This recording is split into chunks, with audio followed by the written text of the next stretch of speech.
Not gonna lie, I was stalling for time because I was chewing. Because I ain't gonna lie, I was looking up like, what, sir? What are we doing? What are we clapping for? We ain't even done nothing. Well, we're clapping one because it's Cinco de Mayo, so shout out to Cinco de Mayo and the wonderful holiday and all of my Spanish, and Latino brothers and sisters. I think we all love them and whatnot. Love them every single which way. But ladies and gentlemen, boys and girls, children of all ages, and adults who probably just don't care about us, we are back with another episode of the North Carolina Tar Heels Live Podcast. I'm your host with the most, one side of this lovely podcast, captain of the Hooligan Express, Tornado McCray, aka Myra McCray in some circles. And that gentleman over there is my co-host, the best side of this Mississippi River. Tell him your name, my boy. Hello. Hate this guy. What's good? What's happening? How you living? It's your boy Ricebox26, and we are back with another North Carolina Live. I ain't gonna lie, news is light this week. Very, very light. News is like, basketball pretty much done with. Spring practice is going on, but ain't a whole lot coming out of that. I ain't gonna front. I have not been hearing like a whole lot in terms of spring practice. And apparently that's by design. Okay, because I have not been hearing a whole lot of spring practice because I felt like we heard more last year, but then again, half of that was just Jordan. Yeah, because from what I've been seeing, they've been keeping the practices pretty quiet. So like they only really let media in for like a handful of the practices. Okay. So even then, I think they were only able to watch like the first little beginnings of the practices, like the warm ups and the 1-on-1s and stuff like that. Okay, so for those of you who are sitting there wondering why we have not covered as much Tar Heel football, that is why. It is not our fault. Because the Bills trying to be secretive again. I don't know why. That works for him. I don't know why, sir. Nobody wants the secrets of a 4-8 program. Not even that. Like, I guess you're trying to avoid the same mess from last year with all the extra social media posts about irrelevant stuff. Sorry. So Carnell Warren didn't work. Has he? Okay, cool. Like I said, I will say I have not seen much. So, Caleb, if he's been putting in work, I'm gonna take your word for it. I'm gonna take your word for it because I ain't seen nothing either. But then again, I will also say I've not done as much due diligence as I probably could. You know what I mean? Because that's always that's very true. That is always a thing, man. And whatnot. But we still do have a few things on the docket. We still do have some stuff. You look like you must have had a tiresome day. You must have had a tiresome day, sir. Yeah, it's been a day. Serena Moss gave a shout out to Carnell Warren. Yeah, I did see that though. I did see that. Why I feel like you ain't been here in like 2 weeks. You probably he be working, but I feel like Quan ain't been here in like 2 weeks. I feel like we had some news like 2 weeks ago. Wouldn't post the link, right? Tar Pit Podcast shared it. Okay. All right. Well, I'll definitely let me see if I can find them. Tar Pit. But like I just feel like we had something that we wanted Quan for, and he wasn't here. And I can't remember what it is. Oh, it was for the game last week. Was it last week or was it the week before? It was last week. With the starting five and with the who pick your starters. And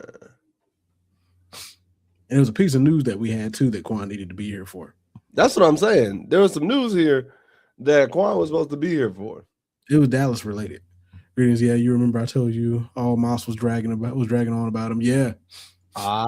You did. Yeah, it was you too. Because I knew somebody had told me, but yeah, apparently Randy Moss has been pretty high on the kid. So if you're getting a shout out from Randy, okay. So the Tar Pit Podcast, they are 11 a.m. to 1:30 p.m. Is that daily? That's an interesting time. Shout outs to them. They are where we're trying to get to. So, hey, they full time. So you know what? Oh yeah, I'm already subscribed. I need to pay attention more. Oh wait, subscribe is not available while using. Man, let me. Oh, let me hold up. I know what to do. You said it was on their Twitter. Caleb said it was on their Twitter. Oh, it was on their Twitter? Say less. Mm-hmm. But I just subscribed to him on the YouTubes, and let me subscribe to him on the Twitters. Yeah, for those who didn't know, we also were recently on the Heavy Hitters podcast again this past weekend. It was a blast. If y'all want to see a more raunchy version of us, I'm about to say if you want to see us, glad to have you back in here, though. Quan, you know you always got a space here. You always got love here. We just missed you, man. Because I miss hating on that. Dallas Star. Ross is a funny dude. I'm gonna tell Quan to his face. I miss hating on that Dallas Star. I don't. No, I miss being able to hate on it. Like I love hating on it. Like listen, man, I get tired. After a while, my arm gets tired of beating a dead horse. Never. Not when that's the dead horse. Not when that's the dead horse. All right, man. So what we got on the docket today? Because I know we dragging a little bit. We got to pick up the energy. We got to pick up some life. First things first. So ESPN decided they're gonna rank all the Power 4 teams based off of conferences. Based off conferences? Yeah. So they did Power 4 rankings. This is the ACC rankings, to which we ranked 15th. Do I like that Caleb? I like that Caleb down pick. That's what it was. That's what it was. It was the Caleb's down pick. That we were going to talk about that and the fact that they traded with the Eagles of all teams. Yeah, that Eagles trade was wild. Y'all were stupid. Y'all let the Eagles take Mekhi Lemon? Like y'all? There it is. That I knew it was something. There was something we needed this man here for, and he was not here. Well, so y'all sat there and gave the Eagles their future starting wide receiver, or their future wide receiver 2. All for what? Nothing. But they ranked us. So wait, did they rank each conference first, or did they rank like everybody from like 1 to 168? Nah, they ranked us like by division or by conference. So they said SEC 1 through 16, ACC 1 through 12, or 1 through based 18. Based off the divisions. So based off of their off seasons. So easy. Like I said, we ended up ranked 15th. Hey, look at Caleb. Unfortunately, Caleb said Philly. It is the Dilly. I think of the Dilly. Now where did it go? So we were ranked 15th, you'll say? Yeah, we was ranked 15th by ESPN. Let's see. I feel low key a type of way. But I'm gonna see this ranking out first. See what you say. Now where the hell? Now I'm mad. What? Now I'm mad. Why? What are you looking for? The dang article that I had. This is what I get for not posting links, though. Oh, you talking about? Hold up. This one? Yeah, that'd be it. I'm pretty sure you posted the link in there. Listen, man, I ain't remember. All right. Well, either way, here it is. Either way, we are 15th. So let's see. For like up to all right. So let's see. ACC. We're gonna go in order here. See how they did it. So Miami 1, SMU 2, Cal 3, Louisville 4, Virginia Tech 5, Virginia 6, Pitt Pittsburgh 7, Georgia Tech, GTA 8, Florida State 9, NC State 10, Clemson 11, Duke 12, Wake Forest at 13, Syracuse at 14. Then wow. Then us, then Boston College, Stanford at 17. Stanford. So we are literally bottom 3 based off of everybody's offseason. Let's see. So it's not based off of like what they really think the team's going to be come season time. It's based off of what we've done so far. It's like, all right, let's see. It says biggest coaching move. Bobby Petrino is the offensive coordinator for a college team coached by Bill Belichick. What a time to be alive. Petrino spent the past 2 years as Arkansas's offensive coordinator and served as interim coach last fall for the final 7 games, all losses. Damn. He spent 2023 as the Texas A&M's offensive coordinator under Coach Jimbo Fisher, so he worked with big personalities before. Petrino won 137 games as a college head coach. Petrino, who won 137 games, will take over a unit that needs a jolt after finishing 118th in scoring and 120th in yards per play in 25. He'll be asked in molding Edwards, who sat out almost last season at Wisconsin because of an injury, but passed for 2,881 yards on a 65 completion percentage rate at Maryland in 24. First of all, why are you automatically saying Edwards? Well, because Billy Edwards is the favorite for as of right now. What went wrong? One of the few. So hold on before you get in there. So when it came down to what went wrong, this honestly could not have been more on the nose, in my opinion. You think so? Oh yeah, because I'll read this one. So it goes, one of the few generally positive things from Belichick's debut was North Carolina's defense, and the Tar Heels lost a lot of talent this offseason. All told, the program's returns only 3 defenders who started 8+ games last fall. A handful of those departures, such as front 7 standout Smith Vilbert, Andrew Simpson, and 4 starters in the secondary, were due to graduation. But North Carolina had the opportunity to retain defensive lineman C.J. Mims, who transferred to A&M, DeAndre Robinson, who went to Oregon, and Tyler Thompson, who went to Louisville, and House, the program's leading tackler in 2025, and simply couldn't.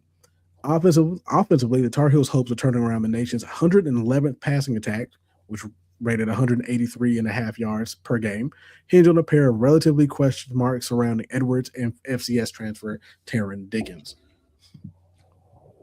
To need more than a joke, glass eye Freddie Kitchens was bad.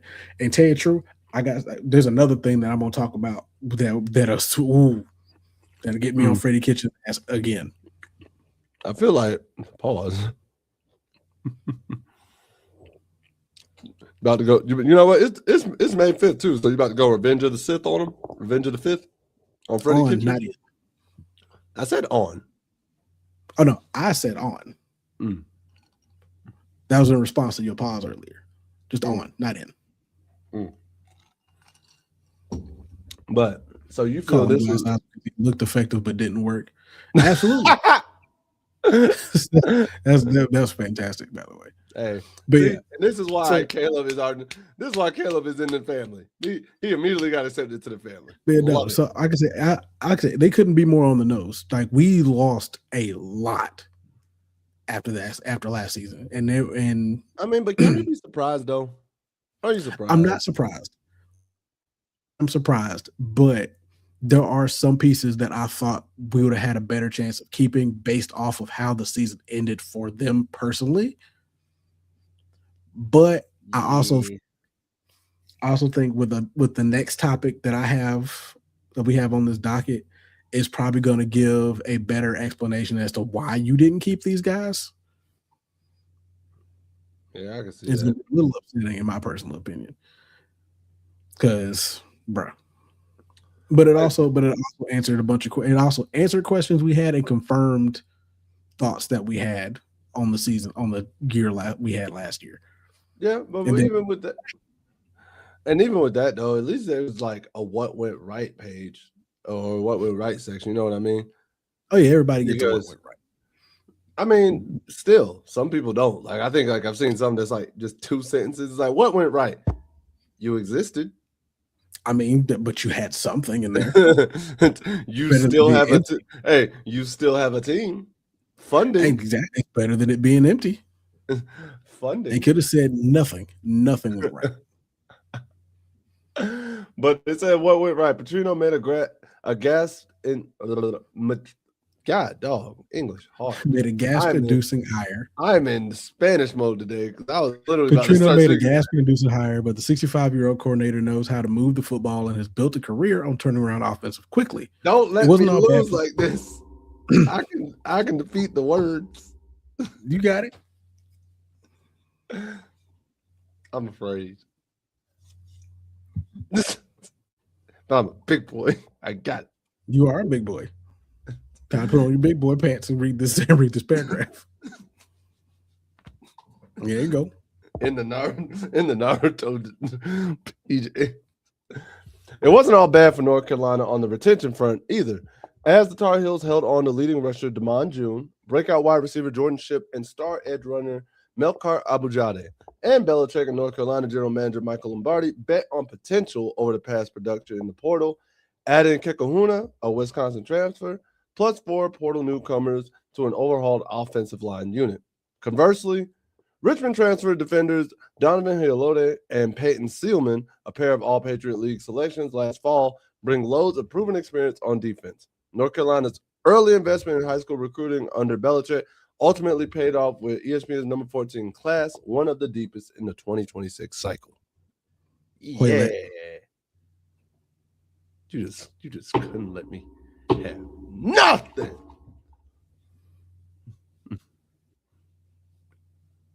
I mean, you did everything else perfectly fine. His name was Goulet. I never do nothing. No, you can't, bro. Anyway. But yeah, no, I think overall, recruiting-wise, we did a very good job, especially when it came down to transfer portal. Like, you can tell there was a much more focused effort on what we wanted, what we needed, and what we were going to go after. They actually got ahead of the game. Yeah, they came in ahead of the game last year. I mean, they had extra time, but that's not the point. I mean, it'd be like that when you lose for 8 games out of the year. Well, I mean, the other thing is, like, you could say you had extra time, but now looking back at it, because Belichick got hired like last November, like the November before. Like, you had the same amount of time. Now, they hired him in December. They didn't announce that till December. Even then, portal didn't open up till January. You had time. Portal closed in January. You had time. No, remember they flat out was like, oh, we just thought people would transfer over here once we announced it in mid-December. I'm like, no. But that's the thing, is like, because remember, the portal opens and closes in January. You hired him in December. And everybody went on winter break. I wasn't thinking about them. So they want recognition. They want recognition? When? Facts. I mean, yeah. Facts. And the reason why I was saying the next thing I have on topic here. I ain't gonna front. I picture you two as like the most studious but also realistic person in the room. Like, he just sits in the corner like this. Like, yeah, like you remember those cartoons where the dad would be sitting in the corner in his study chair with the newspaper up and would just do like quip one-liners that were always accurate. You two strikes me as like the Marine dad in the polo shirt and the khakis and the leather chair in the corner with his newspaper and his pipe. Hey, you want recognition? Win. And then just puts it back up and don't even bother nobody. He'd be cool. Say nothing else to nobody. He'd be cool and just be chilling. But like when you say some dumb stuff, be like, man, they don't want to give me recognition. You want recognition? Win. You suck. I'm too serious. Was told that all my life. See? Boom. Buzz cut Marine father. Buzz cut Marine father with the polo. Where's the same brand of polo, but got it in 38 different colors. Hey, but listen, that man about business though. What he does tell you is never a lie, but it's always like the most straightforward. Y'all hit me on the head. That man makes his bed at a perfect right angle every morning. Hey, listen. That one corner that doesn't want to stay tucked, he stares at it and it gets straight and it gets back. He get mad. He hates. Hey, button all the up. But all the way up. Listen. No time. He hates nonsense. He hates stuff that's illogical. And he hates things that are just out of regs and out of shape. Like, if it doesn't have to be out of position, why are we doing this way? If we are in cover 3, why are we not in cover 3? U2 is Hank Hill. Nah, Hank Hill lets chaos ruin it. Come into his life half the time. He don't let nothing. Peggy brings that to his house. hate sleeping in. Hey. Up at 4:30 on the dot. That man. Hey, listen. That man hates hurry up and wait. That man either shows up early to the store or he pre-orders it. So when he walks in, he has the stuff ready to go. I'm gonna tell you right now, out done. That man, he don't go with the life shopping to the mall. Hey, if the movie say it's supposed to start at 8:05, if the last preview ain't done and we start rolling this movie at 8:05, bad movie. Offer it. That man is in the parking lot, gone through concessions, and in his seat by 8:04. Hey, and that's pushing it. He's usually in there by 8. That way he can get 5 minutes to make sure everything's good kosher, and he's straight. He gets the 5 minutes to find the perfect seat, which is always middle, top. Oh, listen, bro. Not very top, but just mid, but right there. You know what seat I always get? You know what seat I always try to get now? I get the middle seat that's right behind the handicap spot, the empty handicap spot that they see for the wheelchairs. Yeah, it's a pretty good spot. Because generally speaking, nobody's gonna sit there, so I can stick my legs out right through that bar. I used to always get the 4th row from the top, but like right there in the middle. Yeah. A lot of hate, but love a challenge. I like this guy. I like the way this guy cooks. You two, were you ever in the military? Because I low-key feel like he had some military ties. If he wasn't in, he knows somebody. He at least had a military father, at least. I say he had a military relative. I'll give him relative. Nah, military parent. Nah, I'll give him relative. Either military parent or grandparent, one of the two. Again, that's relative, sir. So you rub it in. So you rub it in there. Your legs were. Wait a minute. My bad. Too far. Hey, Caleb said, "Hold up. I'm a reel that back." The man said, "Oops, wrong chat." Wrong chat. They don't know me that well yet. I've only been here for 3 weeks. But so like I said, speaking on a little bit of Freddie Kitchens and the particular situation we had to watch last year, Gio has spoken. Oh, he opened up, and this is according to Yardbarker, so we can't entirely say how legit it is, but he did do an interview and talk. He said, "No, my brother wanted to be just like him." So no, my brother wanted to be just like him. So his brother was in the military. So no. I told you there was a relative in there. But the Gio thing apparently is on ESPN too, where Gio talked about the highs and lows. Yeah, so he said, everyone externally could see that the operation was dysfunctional. Firsthand experiences inside the building told you all you needed to know about how rigid the culture was. Former quarterback Gio Lopez, who transferred to Wake Forest this offseason, spoke about his experience at Chapel Hill last season. He says, "Back at the other school, it felt like there's no air. Here, it's fun again. They're moving us in the right direction, energized, and guys are enjoying football. It's just like fresh air. I'd never had to respond to tough situations like that on that loud of a scale." And he said, in the world of NIL, college sports is becoming more of a job for student athletes, but that does not mean the environment has to limit a player's enjoyment. Lopez revealed what it's like coming to practice every day. Okay. To which he says, it was more like work. After that first game, it felt like getting through the day. You don't want to live like that when you're up at night thinking about the next day.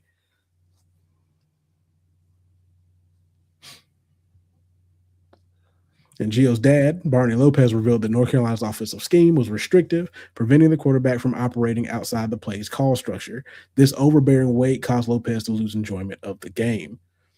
You were ridiculed if you didn't do it exactly the way he was told. if he didn't do it exactly the way he was told. You could be at the dang line, see the play is about to be blown up, but if you try to call it off or audible, you were ridiculed. Drew has always loved the game of football, and he was losing the love for it when he was over there. Being at Wake Forest and with Coach Easel, the type of coaches he's used to who have the excitement he likes, has been game-changing for him. All right. So, okay. Is that everything? Or is there more? Let's see. Because I need to make sure, because right now this is a multifaceted response I'm getting in my brain. That's like. So they also talk a little bit on entering the portal for a second time in as many years. The veteran discussed what he prioritized this time around. So it's more than the money. You got to see the plan. You have to follow how you really feel. Do you feel like you should be there? Are you going to be going for one reason? If you feel like it's about external gains, maybe you shouldn't be there. The second time in the portal, I felt like I just wanted to play football and enjoy myself. If you're having fun playing football, you won't question your decision. And overall thoughts was, yes, Lopez was underwhelming in his lone season as Tar Heel starting quarterback, throwing 10 touchdowns, 5 interceptions, and 11 appearances. However, this is a continuation of what many have said Bill Belichick over the years, that he sees through a narrow lens and is unwilling to adjust to the new parameters. If the narrative continues in the next season, Carolina fails to finish above 500, the 73-year-old coach's tenure in Chapel Hill may be brief. They said they wanted the money, expectations come with it. Which is not wrong. However, I'm a who are you? Get out of here. Hey, Joe. You get out of here. Get out of here. Get out of here. Get out of here. Ain't no Joe Irish. Joe, you are not family. This is Tar Heel football. Get out of here. Go Irish, nothing. Now if you want to crack some jokes, you can say. But that's soft-skinned. That's soft-skinned at school. Get out of here. Sick of it. All right. Hey, listen, Joe. I'm gonna let you know right now. That one over there, that one will probably kick you from the chat. That one there. Nah, I ain't gonna kick you from the chat, but kick you. I'm sorry. Hold on. No. I'm sorry. You can't kick somebody's ass when you ain't even in their conference. I'm hearing a lot of good things at camp this year. I'm mad that we don't have a spring game this year. I want to see what they're talking about it. Yeah, same. I ain't tell you. So Bill micromanages. I know you told me. I ain't say nothing. I pushed the envelope. You know what? I respect the envelope push. I respect it. I'm about to say, like Joe cool. Joe for cool. now. Joe fun. Now listen. For now. He coming here. He coming here on some real craziness. But so I'm gonna let you go first because I also have a multifaceted answer, but I know you want to get this Freddie Kitchens hot take. You live for the disdain of Freddie Kitchens. Like, if I had to put it up there, because obviously it is Revenge of the 5th. Y'all know how it is. May 4th. May the 4th be with all of y'all who are some nerds like me. Freddie Kitchens is your Palpatine. Like, you just want to off this man. Like, you just don't like. He's my Jar Jar. Whoa. I ain't gonna lie though. C-3PO, hot take, C-3PO was more annoying to me than Jar Jar Binks. Freddie Kitchens is what everybody's initial feel on Jar Jar Binks was. Except me. I'm gonna be honest. I was that 1% that that's an initial feel. People eventually like warmed up to him. No, that's what I'm saying. My initial feel wasn't even annoyance. So that's what I'm saying. I wasn't a part of that. But I get what you're saying. I get the majority of people. The majority of people did not like Jar Jar Binks off rip. I get what you're saying. To me, that whole race was just annoying. I can see how it gets annoying. I can see how hey, there he goes. There he goes. But no, so my thing is one. So this right here. So what Gio is saying just confirmed to me that one, Freddie Kitchens was terrible. I can't even say Freddie Kitchens was terrible. Now it brings up the question of, was it just Freddie Kitchens or was it also Bill Belichick not wanting to adjust? I can see that. I still think a lot of that was the fact that Freddie Kitchens is a terrible offensive coordinator and should never been allowed to be on a coaching staff ever again. However, still cheer to when you have that same thought process of, okay, when you got the topic of Bill micromanages. He doesn't like to adjust. He was tunnel visioned for that season.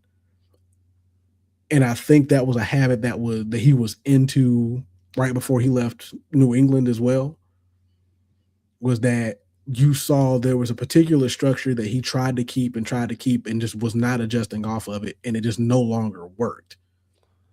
So now I think him coming to North Carolina, he tried to still bring that same mind state from New England to North Carolina, realized it also doesn't work here.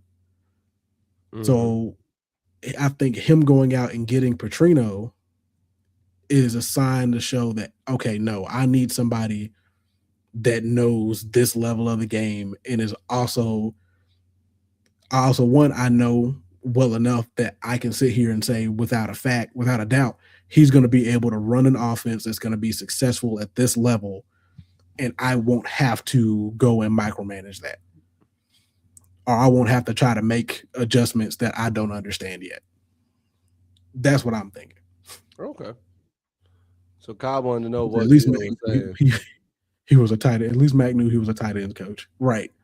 So and I hope that at this point Bill realizes that no, he's a defensive coach. That's what he is.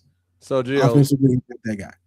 So Cobb, long story short, Gio basically was saying being at North Carolina was a stifling environment, and he was losing his love for the game.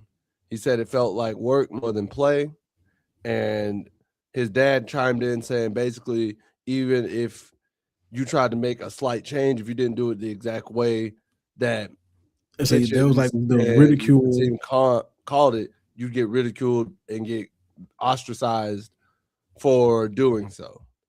It's basically it felt like when it came down to the offensive self, he couldn't make adjustments like he should have made. He wasn't able to audible out of offenses. He wasn't able to work outside of the actual structured offense to try to make plays. So when we saw plays ran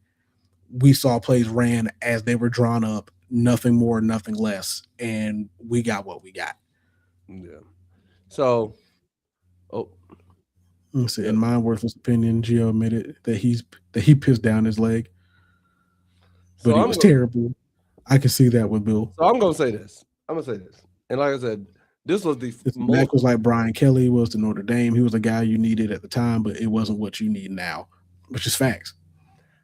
Honestly, I can see that. However, you know what?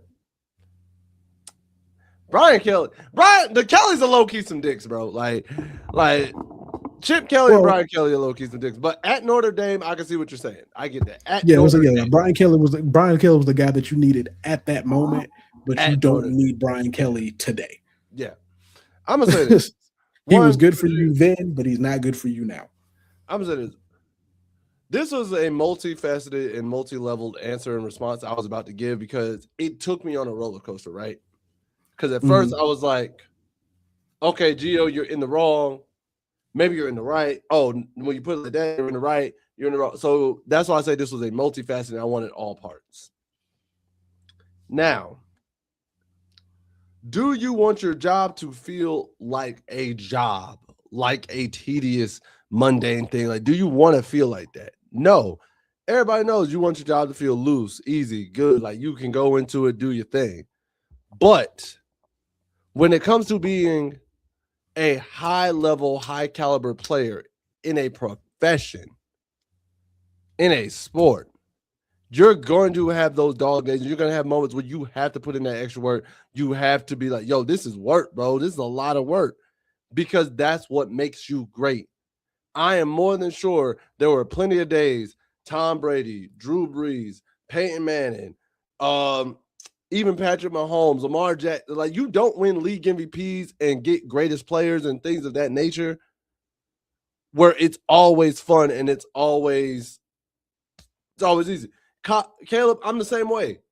Because I played at CSU and there were plenty of days where it's a job because you got to go to workouts at 5 a.m. You got to go to class. You got to do weightlifting. You got to go here. You got to go to study hall. You got to be back at practice again. you are on a set schedule and it's a job, and you got to do your job, or else somebody behind you will come and take your job. So I get that. Now, do you want to have fun at your job? Yes. You want to be that guy. Thing is, guys like Mike, Kelly, Whittingham at Michigan, their age, they don't have a lot of time to prove their worth. Their clock is ticking, which is also very true. Belichick's the same thing. Belichick was on a short lease, especially after last season. Yeah, and so I get that. You don't want it to feel like your job, but you got to think, these are guys competing for the livelihood to get paid to do this. They say it even at the NFL level. All right. I'm going to hit this solo real quick for y'all. Y'all might not like my face, but he going to be good. So when he come back, I'll let y'all know. But it's one of those things where you don't want it to be your job, but it has to be your job. Because if you don't, somebody's going to take that. And it sucks. Now, not being able to check out of an audible and not being able to change a play when you see it's about to get blown up, especially when you're running scout team and things of that nature. It's like, hey, yo, if they're running this, I want to have an audible ready to rock and roll. Not being able to do that, that's stupid. That's why I agree with my co-host that Freddie Kitchens is, quote, for all intents and purposes, and excuse my language, he's a dumbass. He's a dumbass. If you're not allowing your player to be them, then you're hindering yourself. I get wanting your player to execute the X's and O's the way you see it. But the thing about it, when you bring in an athlete and a great player or a good player, and you really want to get the most out of them, you have to allow them to be themselves. And you have to allow them to do the things that they wanted to do, the things that they can see. Because at any given moment, they are on the field. They can see something that you don't. Crazy as it's kept, and some coaches, for some reason, don't see that. Crazy as it's kept, a player on the field can see something that you don't see from the sideline or from above. It's like, yeah, there were plenty of times where you could tell the other team. Exactly. They've watched film. They know. And one of my favorite moments in the NFL is like, I remember, because I'm a Panthers fan, I remember when Cam Newton was playing the Green Bay Packers and they were playing, and Clay Matthews called out Christian McCaffrey's route that he usually would do, which was a wheel route. And Cam Newton looks at him and says, oh, you've been watching film, huh? Bet. Got you. He said, watch this. Ready. And instead of a wheel that Christian usually would do, he runs a Texas route where he just hits that 45 and then that 45 back in, touchdown. But that's a play that Ron Rivera and company would allow Cam to develop, because they're like, okay, teams are finally going to catch up on this. Let me create an alternate. Let me create a hot route. Let me create a change if they recognize what we're doing. You have to let your players grow and do that and give them some of that creative freedom to be like, hey, yo, on the fly, if this is what you see, I trust you, especially your QB1. Your QB1, you got to have a level of trust that's like, hey, if I called the wrong play, I know you're going to get us back in the right situation. If I made the wrong adjustment, you're going to go get us back in the right situation. Case in point, if Russell Wilson had ever just had the gall and the unmitigated just cojones to sit there and say, Pete Carroll, that's a stupid slant call. We're going to run the ball with Marshawn on the 1-yard line. We could have did this. Didn't seem like they had a lot of plays in the playbook. Yeah, but Clay was great from USC on through it. He was. And the playbook, I'll agree with you there, you two. They didn't open up the playbook because they didn't trust Gio and they didn't allow Gio to do what he wanted. Now, granted, Gio did not do great enough to warrant that trust, because there were plenty of times where you're looking at Gio and you're like, hey, bro, why are you making this mistake? Why are you making this bad of a read? So that's a give and take situation. Can't open up the playbook if with the limited situation we do give you, you can't even execute that 75% well. There's a level of give and take. Because why? Because I understand how some coaches will be like, hey, I'm not going to give you something unless you want this. And so now Now let me tell you about that. Let me tell you about that. Oh, I ain't even getting to my last So, part. go ahead. I'm sorry. Sure, Bill No, saw Gio as a southpaw Russell Wilson, but who wants Gio scrambling in figure eights behind an average at best O line, waiting for somebody to get open? That is a very true statement. that's a very true statement. Very true statement. And I'll say the last part, and I'll let you hop back in, my boy. I would say when it comes to love of the game, that's what I want to hit on. Love of the game. I'm not mad at Gio at all for leaving if he lost his love of the game because of a coach, because a coach can do that. The wrong coaching situation can take you away from the game you love. Case in point, honestly, Joel, I genuinely feel as though you and I could have played more years together post college. But I feel as though the coach that we had the first year we played semi-pro together left a bad taste in your mouth because he sure left a bad taste in mine. Oh, absolutely. And because of that can take a player away from the game. That can't take a player like, yo, I lost the love of the game that I put my heart into. The same thing happened to me like back in the day for baseball. I almost wanted to walk away from baseball and did track. And that's not wanted to be a running team, but they couldn't run the ball. That hurt Gio. Oh, absolutely. Yeah. Yes. 100%. Yes. 100%. Yes. I can agree with that too. And it's just one of those things where when you're in the wrong coaching situation or you're in a coach that doesn't bring out the best in you or make this fun or make this something you love doing as a sport and you just want to walk away and you're like, man, yeah, I know I can physically compete still at my highest level, but it's just not worth it. It's just not fun. It's not even, I don't even enjoy like the practices, the camaraderie, none of that. Then that's when you're in the wrong coaching situation. I'm not, and to all my young athletes who are watching here, I'm not saying run away from the grind when coach overlooks you for like that one season or whatever the case may be, and you can still prove that you're better. But in a situation where you genuinely fall out of love for the game, where you can't see yourself playing anywhere else, or you don't see like what's the point of playing anywhere else, and you physically can do that, get away from that coach. Get away from that coach. That is not the situation you need to be in. If you are in still the physical peak of your prime and can play well and at a high level, but one coaching situation makes you think like you can't. Right. You can't coaches do that now, kids are going. And that's the one thing I can't get mad at the kids for. But it's also a balance because some of these kids are leaving because they feel entitled to a spot. There's a difference. And I think you can agree with this too, Joel. There's a difference between like the kids who are genuinely losing the love of the game and getting like hoed versus the kids who feel entitled and don't want to grind for it. You know what I mean? Mm-hmm.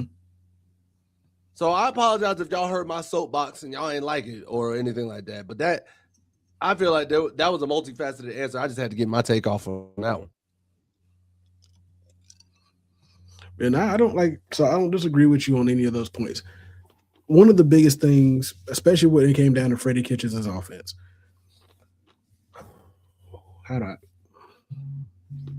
First things first. What you said about them having a limited playbook, because somebody else says it's like it didn't feel like they had a lot of plays. They didn't, because they didn't trust any of their players. Yeah, you too. None of the players were trusted to run the offense. And it showed on a regular basis that none of the players were trusted to run the offense. None of them were trusted to execute. Because heck, even Max, who was there before, wasn't even trusted. Because you saw the play calling itself was bland. It was repetitive. It was extremely limited. And it didn't help that you had an offensive line that was generally most games abysmal. They hardly ever, I think there was maybe 4 or 5 games where they actually had a running game established and the team looked good.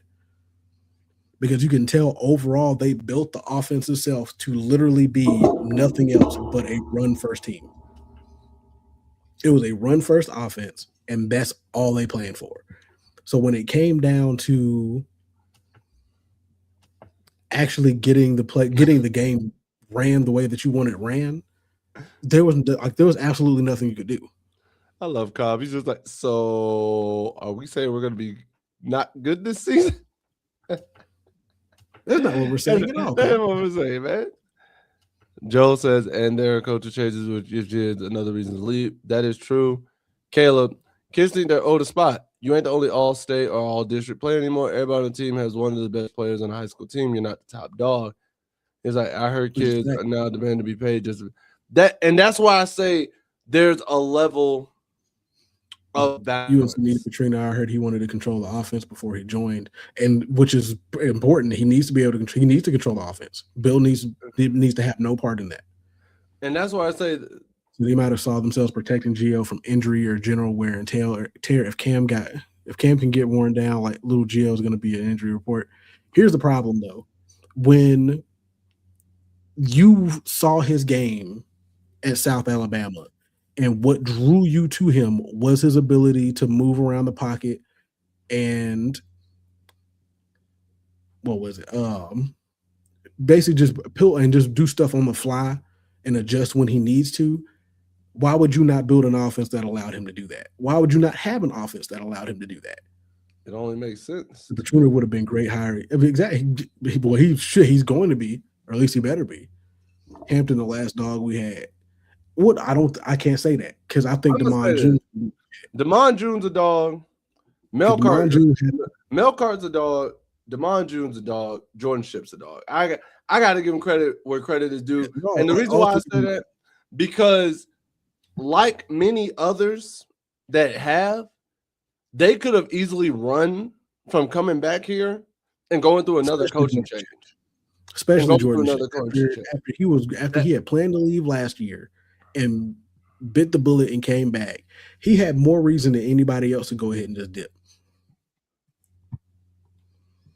I think they saw Southpaw Russell wanted to make him schedule throws rather than scramble because they knew the O-line was weak. I would rather have more movement with him if you know that's the best part of his game is his movement. I would have planned for I have an issue with this because I had a coach who was like this in high school. I hate the idea of a scheduled throw, primarily because that means it be scheduled to be picked off. Indeed. If somebody watches film enough and they can figure out a formation, they're like, "Oh, yeah, this formation." Is Petrino at UNC? No, I didn't know. I better temper it down with my tape confidence. Yeah, you better. You better. But yeah, he was officially hired on what, February?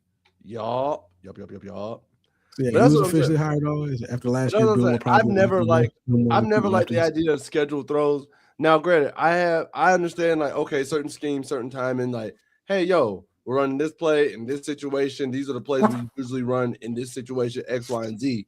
But I've never been like, yep, so we're gonna throw a slant 1, 2. You have to have it out on 3. And I'm like, no, because my coach would sit there. Sometimes he'd be like, Myron, why didn't you throw it at the 3-second mark? I'm like, because there's a linebacker sitting there. So it's either I throw it earlier at 2 or I throw it later at 4 or 5 once he's past him and there's another window. And he's that. Like, we always throw it at 3. I'm like, I'm not throwing it at 3 if there's a guy sitting there. And not just that. What if he got jammed at the line? Right. What if the defender that's on him is sitting on the inside of him is cutting him off on the inside, so he has to make an adjustment to get around him? Like, there's no such thing as a scheduled play. Like, the only scheduled play that you have is a slant at best. Slant and drags are the most scheduled route that you can probably even run. Hold up. Whoa.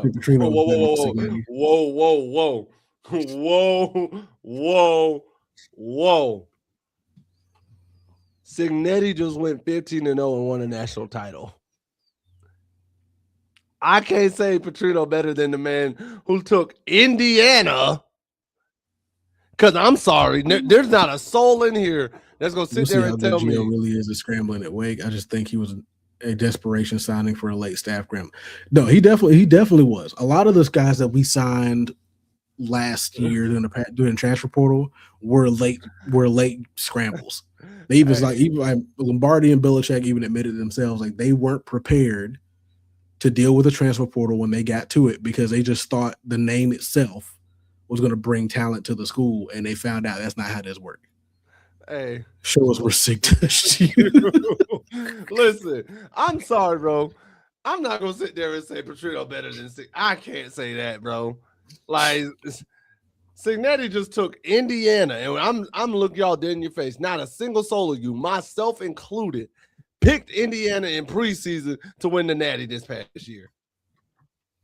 Like, let's call. Did you, Joel? Oh, I like how you just ignored all. This. No, I didn't. To answer the question, I was looking up some information for something. Let's see, how many transfers since he got You have to make him work. You have to make the transfers work. I don't think Gio was a bad quarterback. I just think the situation itself was just god awful. Notre Dame fans couldn't stand what Sig did.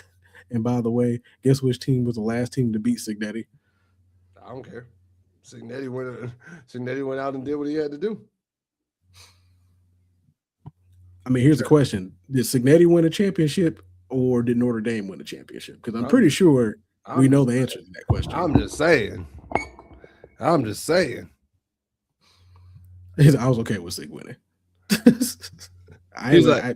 He claimed that title vicariously through Signetti. And Notre Dame got jobbed. He was a linebacker playing quarterback.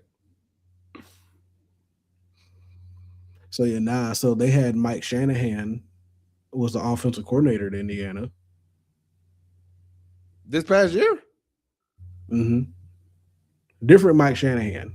Oh, see, you saw where my brain went. Because I'm like, yeah, not the Kyle Shanahan, Mike Shanahan, but a different Mike Shanahan. Not related to either one of those other two shit. I'm like, Kyle Shanahan, daddy. He was a linebacker playing quarterback. First of all, no, he wasn't.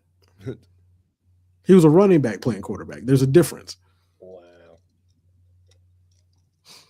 Notre Dame got jobbed. They got Florida State. That's what happened. They got Seminoled. Wow. And rightfully so. They got Seminoled. Had Notre Dame third best odds to win it all last year.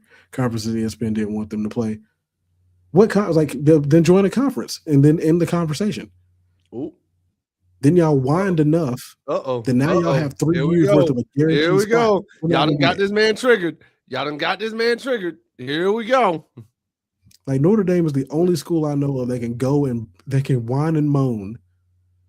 Y'all done got this and get a guaranteed spot into a playoff without having to do anything. Here we go. Joe, you done did it. Joe. Only college team I know. They didn't penalize them for being independent. They penalized them for losing to Miami.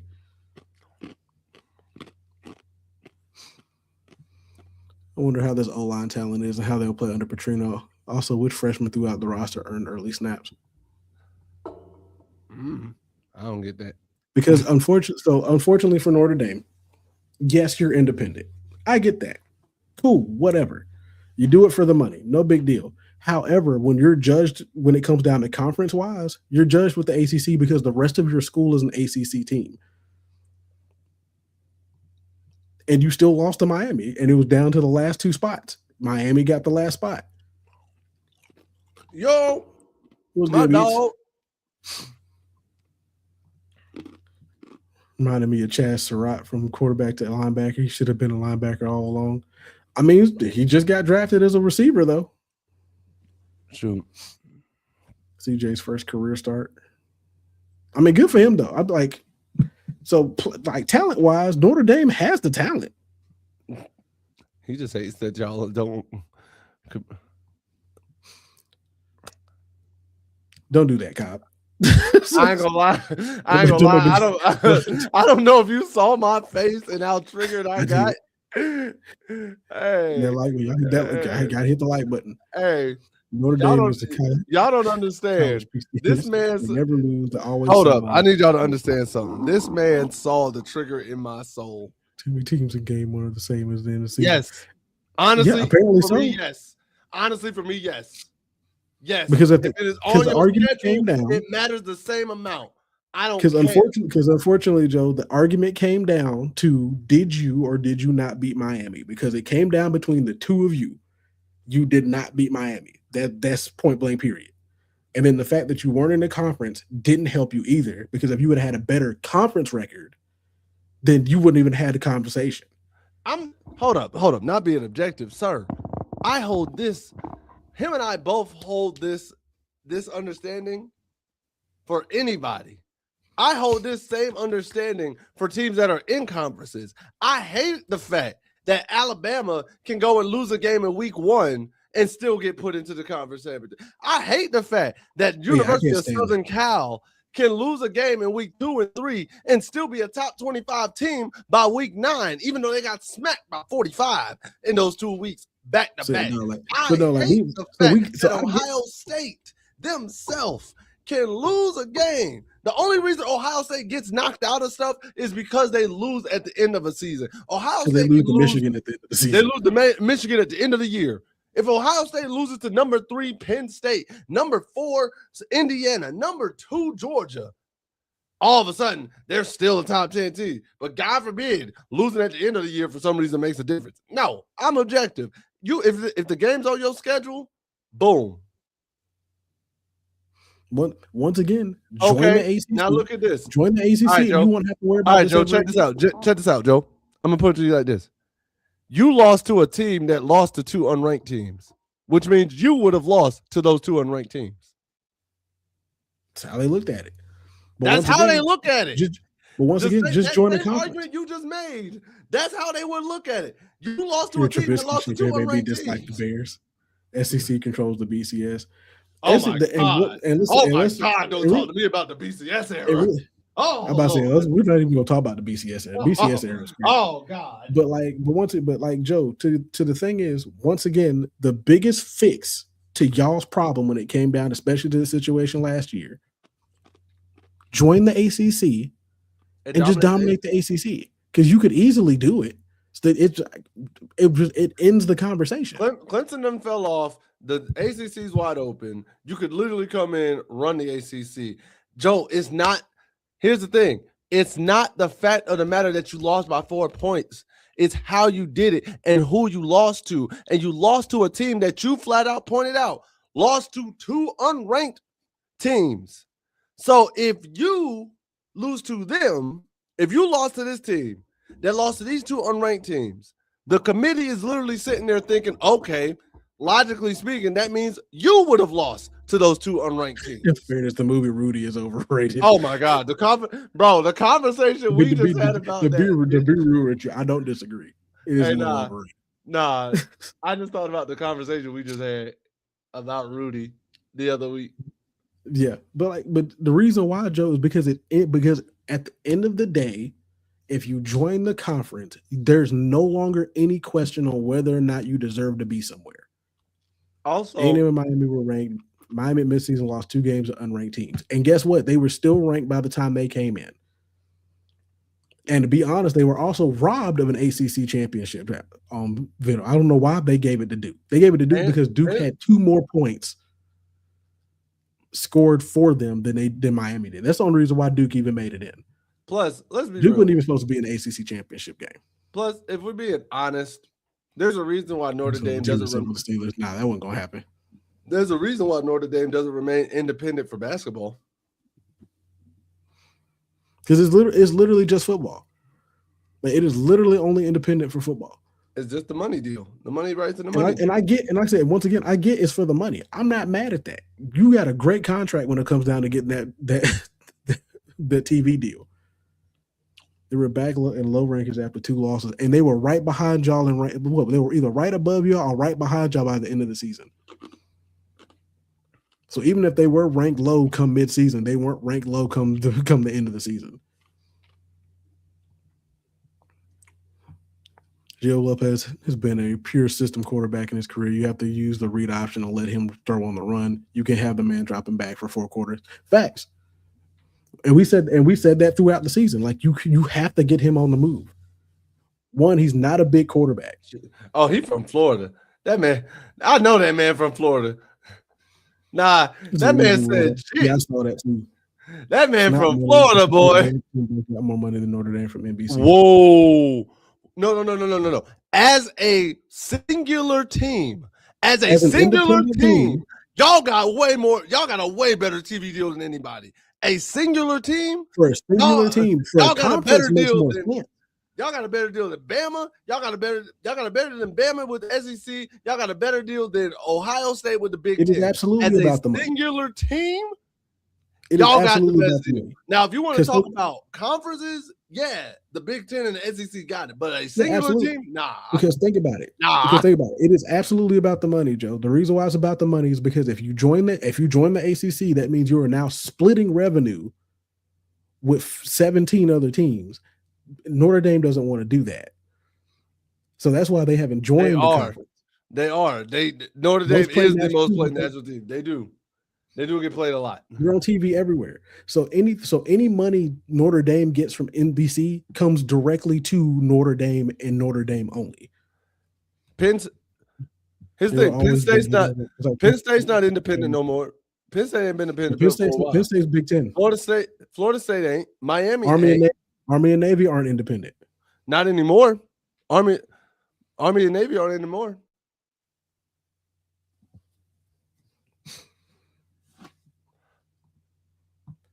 Yeah, because there's more teams. They don't get paid. They split the revenue. Notre Dame doesn't want to split revenue. And UConn is independent now. Because right now, the only independent teams, and this is on ESPN as of right now, is just Notre Dame and UConn. Notre Dame.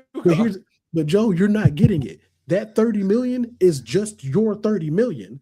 Yes, the conferences have a bigger contract because the bigger contract has to be split between all of the teams. You get all of that. There's no splitting.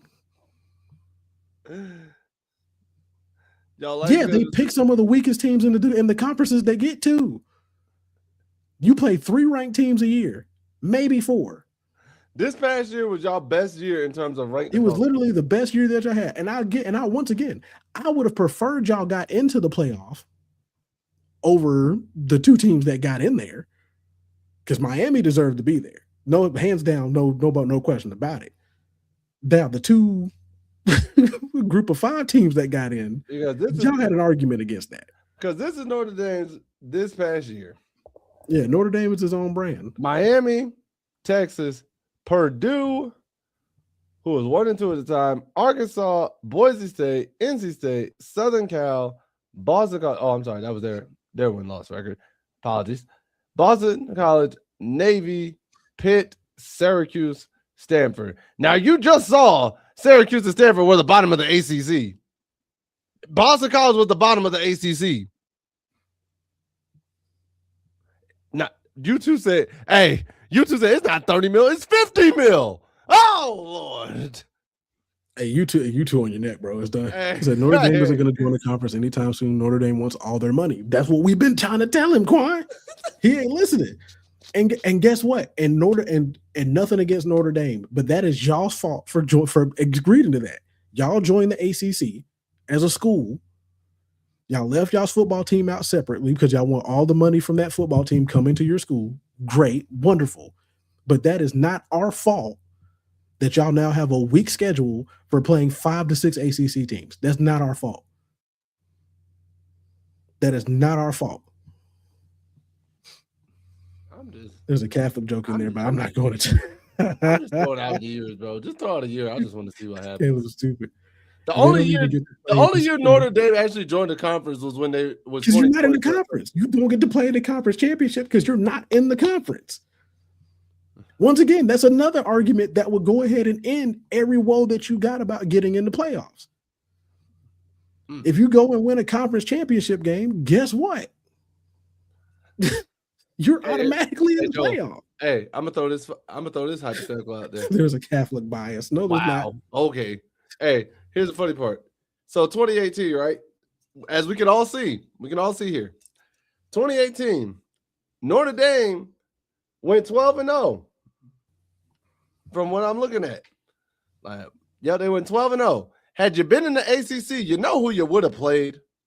Clemson. Had you been good enough, you could have knocked Clemson out. But what'd you do? You didn't play him. So you end up seeing him from – it's like you didn't do that. You played Clemson and you got smacked. All I'm saying is you could have controlled your own destiny here had you been in the ACC. Listen, Joe, it is not – listen, we're just trying to be protective of the college co-eds. We can't have all those Catholic ministers out there around all the co-eds.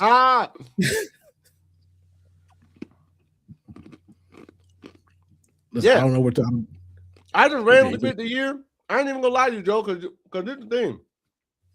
Your comment said you said this. They used to have them on the toughest schedules of anyone year after year until they agreed to playing 5-6 games against the ACC. So I was like, that didn't happen until about 5 years ago after COVID. So I went to the year before that, just randomly. You're right, Joe. The co-eds don't have to worry. Okay. They aged out of the problem. My buddy was an Ayo. My buddy was an altar boy. Small price to pay for salvation in my Thanos. Oh my God. A small price to pay. Listen, we're gonna move on to some better news. So what's some expected benchmarks for us? All right, bro. So here's the thing. So homie over at Inside Carolina, Greg Barnes, he gave us some benchmarks to expect for football, for UNC football and UNC basketball this upcoming year, y'all. So for football, here's what he had to say. He says, we've seen in recent years, primarily with the Bill Belichick hire, there's been a dedication from North Carolina, from the boosters, from the community, to really dive into football. Because of that, you see a lot more money being spent on football. And when you do that, the expectations change. And instead of being happy with just getting a whole game, maybe occasionally competing for an ACC championship game appearance, you also want to maximize your potential success on the field. He says, hey, was Seth Turtle denied? Oh, we have not. Was he denied? Let me check. And so he says, they didn't bring Bill Belichick to go 6-6, so I don't think you could say 8 wins is pretty good around here. Now, next year, 8 wins may be a high bar, but beyond that, the expectations ramp up because the significant amount of money pushed into football is to keep them not just relevant, but nationally relevant. North Carolina is paying its coaching staff top 10 money. Well, then the expectations have to consumer rate. They are clearly not there yet and has never really resided in their stratosphere, but I think this is where we're kind of getting to. Whether it's under Belichick or the next coach, the goal of elevating football program, that's the goal of elevating the football program, and that's a massive step forward from where it's been for a long time. So, for football, he's saying 6-6. He's like 8 wins he's like not really good. Personally, after a 4-8 season, 8 wins is a great season in my opinion. Going from 4 to 8, like doubling your wins, I think that's a great season. Personally, I would agree. I think that'd be a great season. Oh, doubling and Todd, to answer your question, they haven't passed the ruling yet on the eligibility rules. So that's what he's holding on. Like, that's why Seth's in the transfer portal. He's holding out to see if the NCAA passes the new eligibility rules, which would give players a 5th year of eligibility. So we don't know for sure yet. So nothing's been said on that ruling yet. I think it's supposed to come out sometime around. Hopefully we get the ruling before the draft, but if not, we'll have to see. Yeah. Oh yeah, Juju said 6 wins, he's gone. He definitely, if he ain't gone, it depends on what 6 wins those are. If they 6 bad barely wins, yeah. If they're out of conference, if they're more out of conference wins than in conference wins.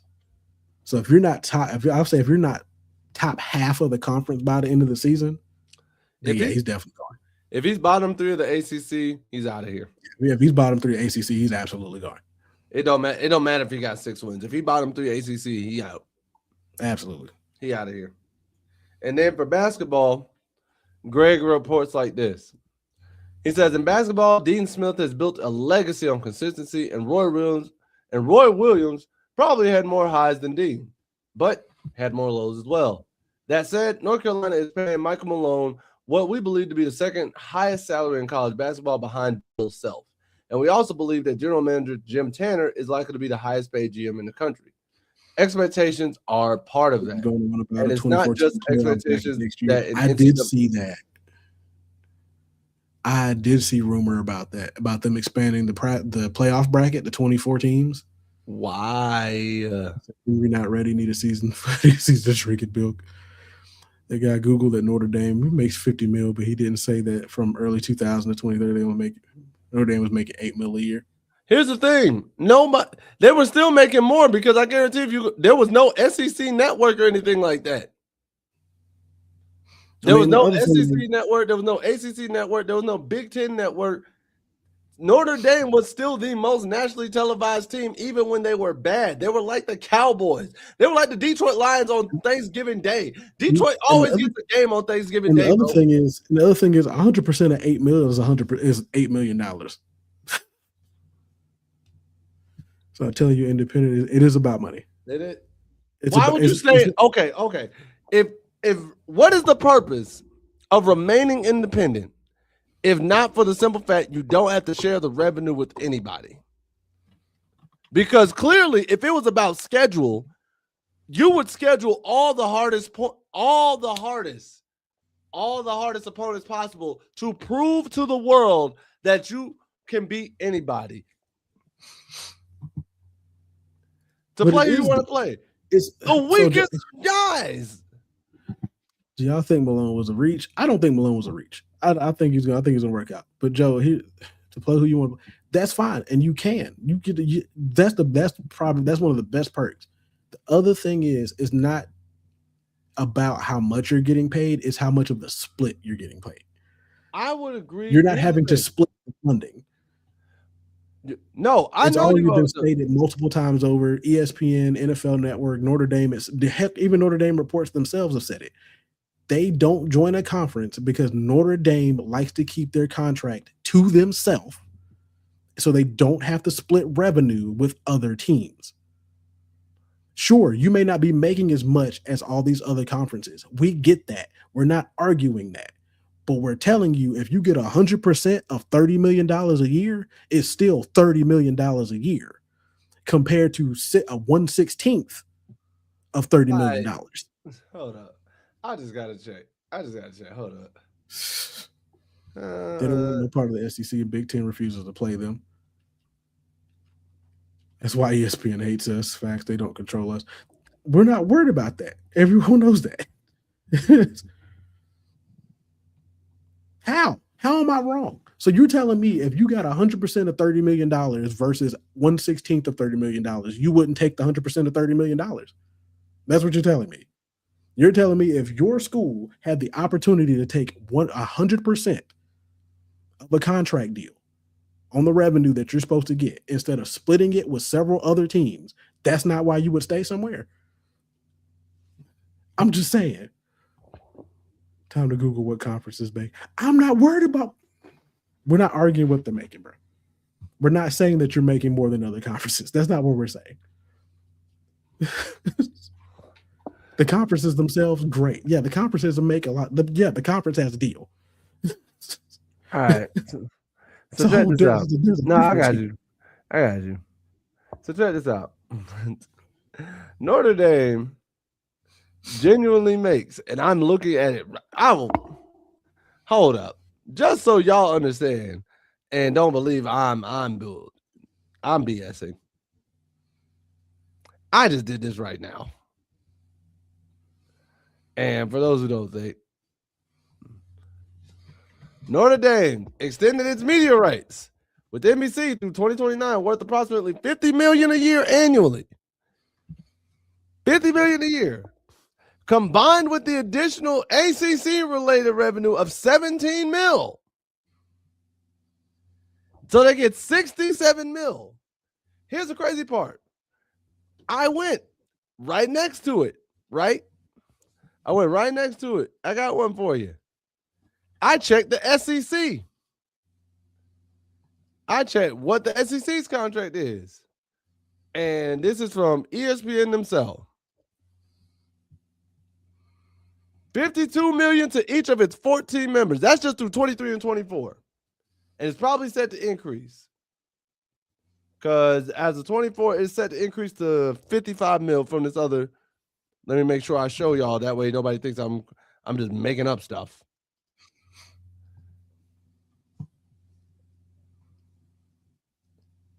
It's like $300 million a year to the SEC, and each team is looking around $55 million. So that means you're telling me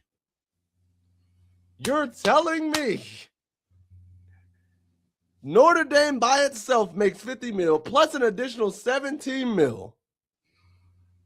Plus an additional 17 million versus one singular SEC team, not the conference. Because we're not talking conferences, bro. That's what you're not listening to. You're comparing team to conference. I'm comparing team to team. You're comparing apples to oranges. Actually, you're comparing rocks to grapes. You're not understanding what we're saying. Compared to every other singular team. We're not talking about the conference as a whole. No, we did not say that y'all are making more than the entire conference. That is dumb. That makes no sense. 1/16. So if you're splitting $1.37 million between 18 different teams, yes, they're making $76.1 million per team. Lie. Same thing with the SEC. The SEC is making $53 million per team. Y'all are making $67 million by yourself. You get $50 million solo dolo, and then you get an additional 17 mil from the ACC that you're not even in. You get another 17 million from a conference you're not even participating in. That's what we're saying. So you're having to argue your income against an entire conference should be enough. So it's like this. So here's the thing. Here's the winning part. If it wasn't about conference, why wouldn't Notre Dame just go ahead and join the ACC?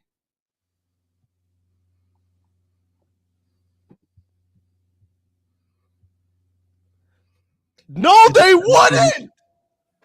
You just seen they only get 17 million from the ACC. But if they go by themselves, they get 50 bands. They get 50 million. So now your argument's in circles. So now by yourself, you're getting $67 million. If you join the ACC, that's $17 million.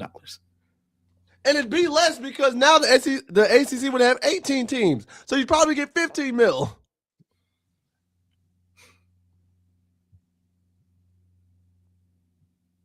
They wouldn't get more. They wouldn't because that's more teams you have to split between.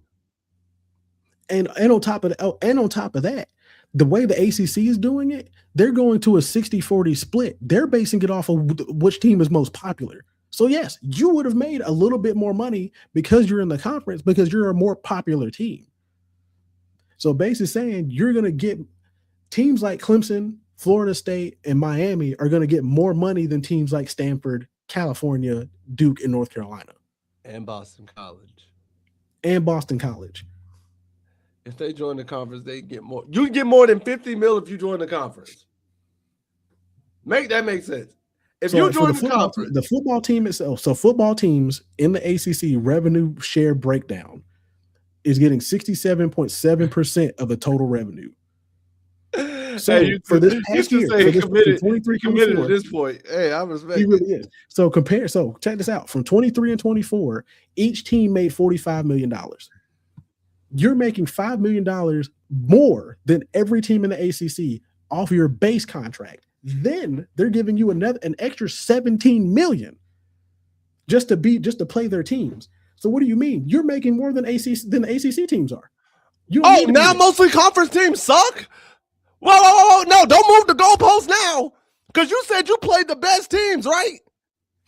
You say you played the best teams, right?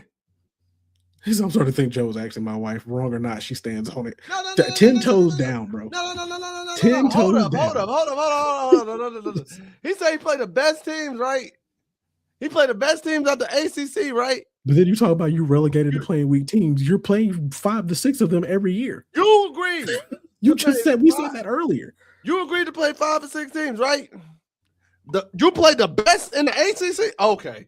Hold up. You played. Notre Dame played 5 of the 6 until they joined the A. They never joined the. Okay, this man's definitely. Yeah, this man's definitely. He's trolling this one. He's trolling this one. There it is. My blood pressure up. I'm young, sir. I pulled 2018. Y'all didn't play anybody. Tell me a year. Just throw a year out.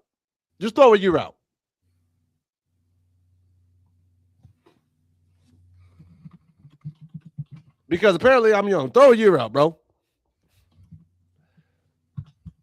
Prior to 91. Get out of here. I'm tired of you. No. You want to sit there and say you? Of course, the NBC. $8 million. Hold on, $8 million prior to 1991 is a lot of money for a single team. Somebody said 1897. Get out of here, bro. I'm tired of you. That's that prior to 91. Sick of you, man. Sick of this man. God, that man said prior to 35 years ago. That man trolled us into an argument. That's what just happened. Oh my God, that is hilarious. That is the funniest thing. He trolled us. Hey, I'm mad. I got you. You guys are tiring to me. Pull the plug to his keyboard. This has got to be a troll job, and if so, hey, that's A1. That's an A1 trigger because I got holy crap. Hey Joe, here's my thing. If prior to 91 is recent, I don't know what is, bro. 2010 was yesterday. 2010 was last week. I don't know. Woo! That made my day. You want to know what's bad? Hey, Joe, you want to know what's bad? Mm-hmm. Check this out. ESPN.com can't even show me Notre Dame's regular season schedule past 2003. And I'm not even making that up. But you know what? Now I'm curious. Oh, 1990.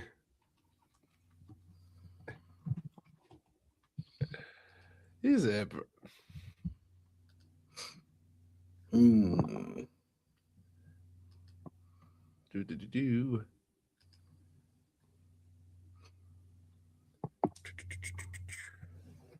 I need my things.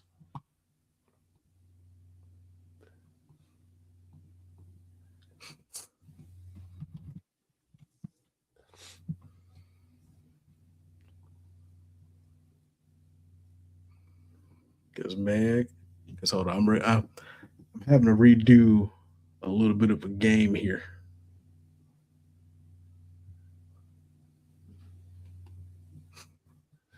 Caleb got me in this episode. When these playoffs got established, what now 2 years? That's when Notre Dame got paid $50 million from NBC to stay with them. What should Notre Dame do? Say no when they want to stay independent? Let them stay independent. I'm like, I don't really care. One, this feels like moving the goalposts. Two, like when these playoffs got established, like here's what you just said. Not only that, hey Joel, we're gonna win the ACC this season. Speaking of, Kyle, where's the wife? She ain't been in here on us today. She ain't been on our next about Chick-fil-A today. I'm concerned. She okay? She good? You good? Oh, bro, where Ron? Joe, we ain't seen Ron in a minute. That is true. We haven't seen Ron in a minute. Ron, where you at? He in there somewhere. I said in 2023, when Notre Dame got the bigger payout from NBC. Okay. When like I'm. Oh, so she pre-gaming. What? Who pre-gaming?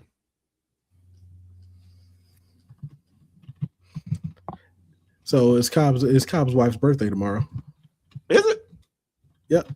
Hey, happy birthday. Indeed. Happy birthday.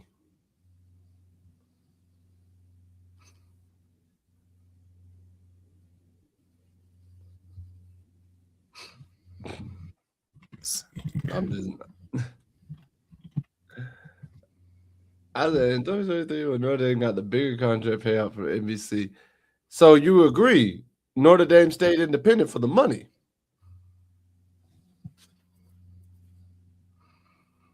Joe, that's what we've come full circle. I'm just saying. You said because you said what were they supposed to do? Say no when they want to stay independent. So they stayed because they were getting paid $50 million. I don't know how to feel about the last hour. They stayed independent and got paid more because of it. Oh, what's going on, What's going on, Miss Cab? How you doing? Happy birthday. Happy Indeed. birthday.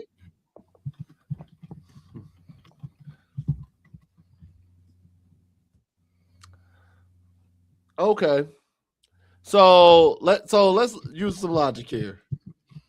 Let's use some logic here. If they didn't stay independent, if they were going to make less money staying independent, happy Cinco de Mayo indeed. Happy Cinco de Mayo indeed. Not because okay. And let's hold on before you say anything else. Hold on. So Joe, we don't disagree that having the better flexibility, actually having full control on your schedule was not a big plus. We're not disagreeing with that. So they're not leaving the independence, and we get it. We're not telling them they have to. We're not telling them just up and do your thing, whatever. I just know when it comes down to the argument on whether or not y'all are worthy of making playoffs, whether or not the argument of are y'all good enough to be somewhere or not will be 100% squashed if you do join a conference, dominate that conference, and continue to win conference championships and all that. Yes, that go ahead and completely wipe out that entire argument for y'all's team. That's how this all started. Then the other thing is, yes, a major component of you also staying independent was that you don't have to worry about revenue sharing. Sure, we will also concede the fact that, yes, these conferences are making more money than y'all because they're a conference. They had more bargaining power when it came down to this is how much money that we're going to get. It also helps that they also have their own networks that they play their games on.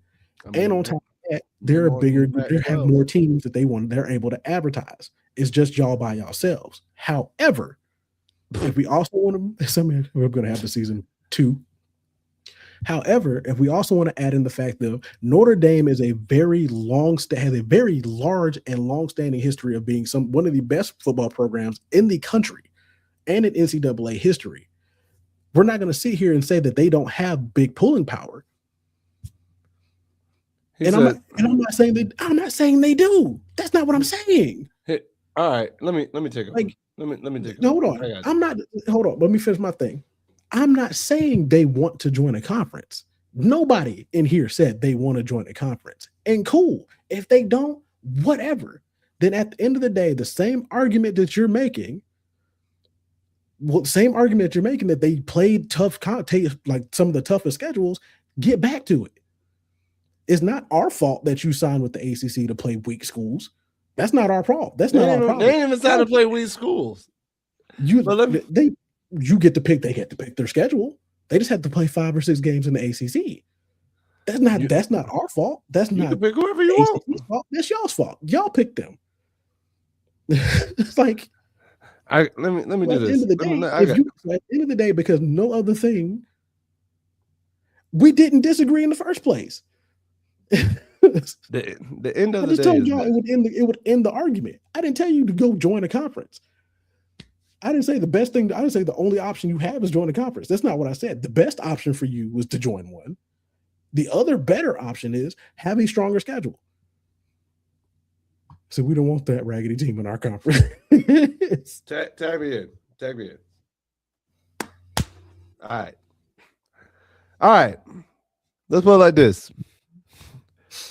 Joel, Cobb, Joe, you two, Mrs. Cobb, Ron, Quan, everybody in here. Happy birthday, Mrs. Cobb, by the way. If I didn't say that earlier. Y'all will agree. No weekends with 5 or 6 gamer agree to be played. Hold up.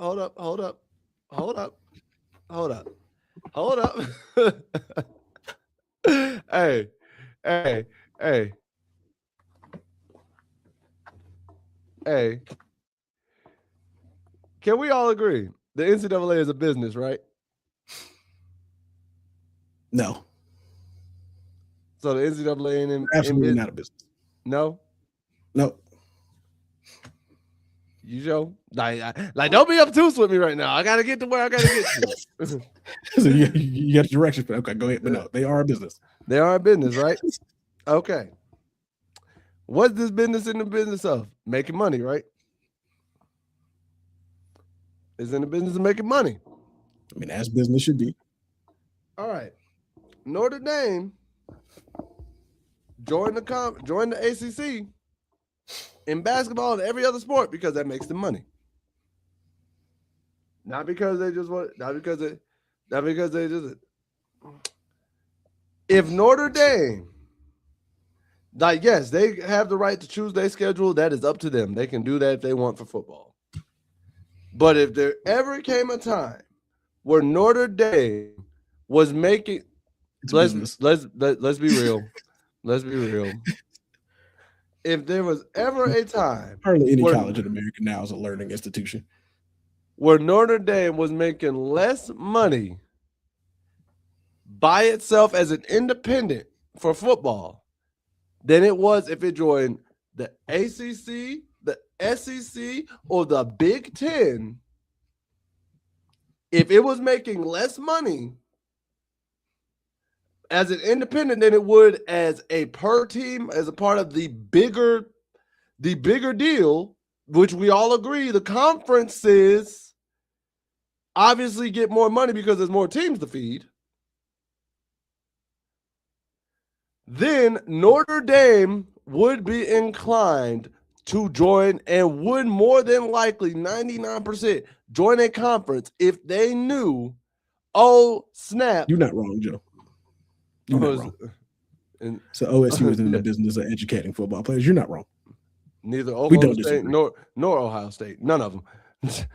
But Notre Dame would immediately join a conference, whether it's ACC, SEC, Big Ten, whatever, Big 12, whoever, if the contract preceded them and said, hey, annually you will make more than the 50 mil or the 67 total mil you get doing the independent ACC route.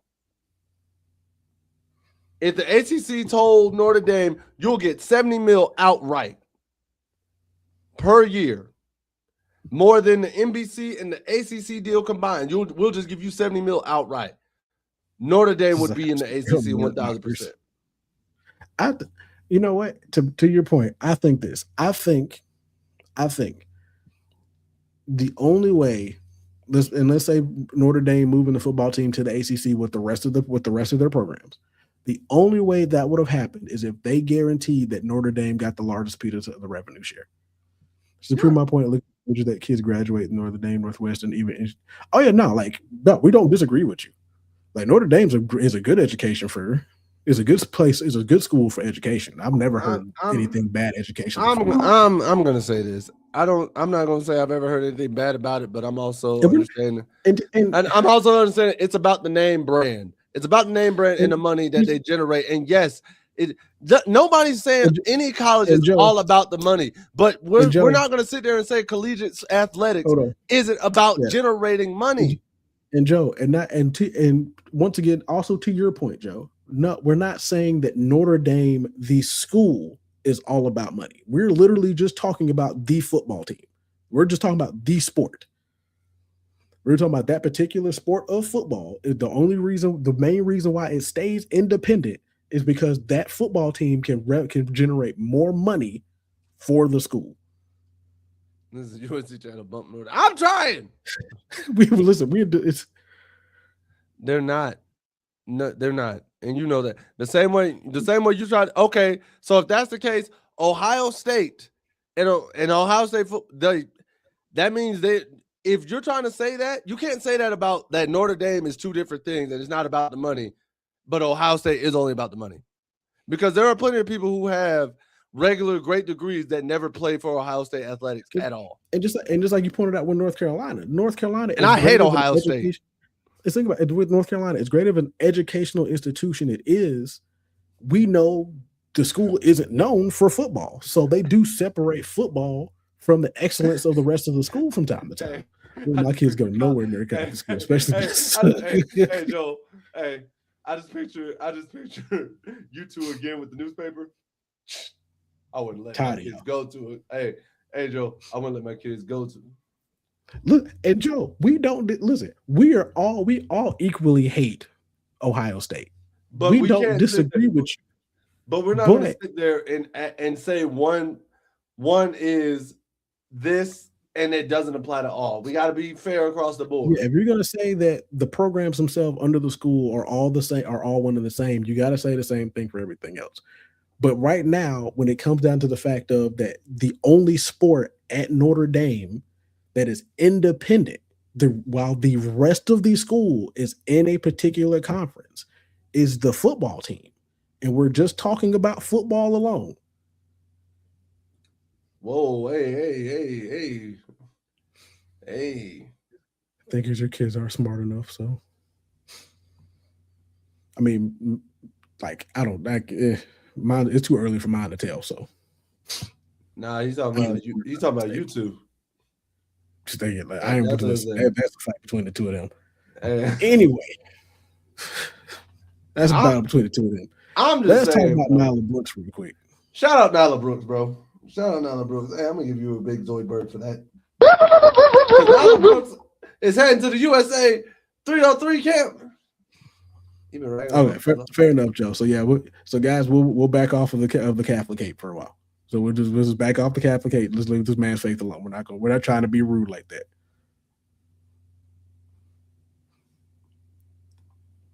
And Joe, if I sound sarcastic, I don't mean to sound like sorry. That's just my tone today. I mean, I lived in Italy for 7 years, right by the Vatican.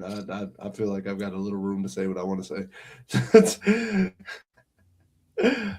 But I'm a chill. I respect all faiths. Yeah, we ain't gonna continue to disrespect the man's faith.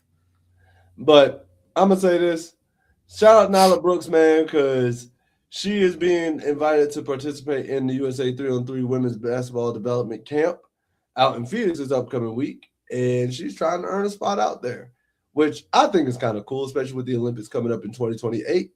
3-on-3 basketball is like a weird Olympic sport to me, but it's also a cool one at the same time, so I respect it, and it's like different. But So I watched one of those games during the Olympics, the last Summer Olympics. Yeah. It was weird. No, bro. So he's like, listen, he said the trainer was inside. The call was coming from inside the house.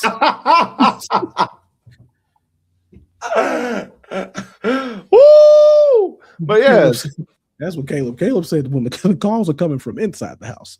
Would you like to play a game? Oh no. Yeah, we're gonna be respectful, Caleb. We're not gonna do that.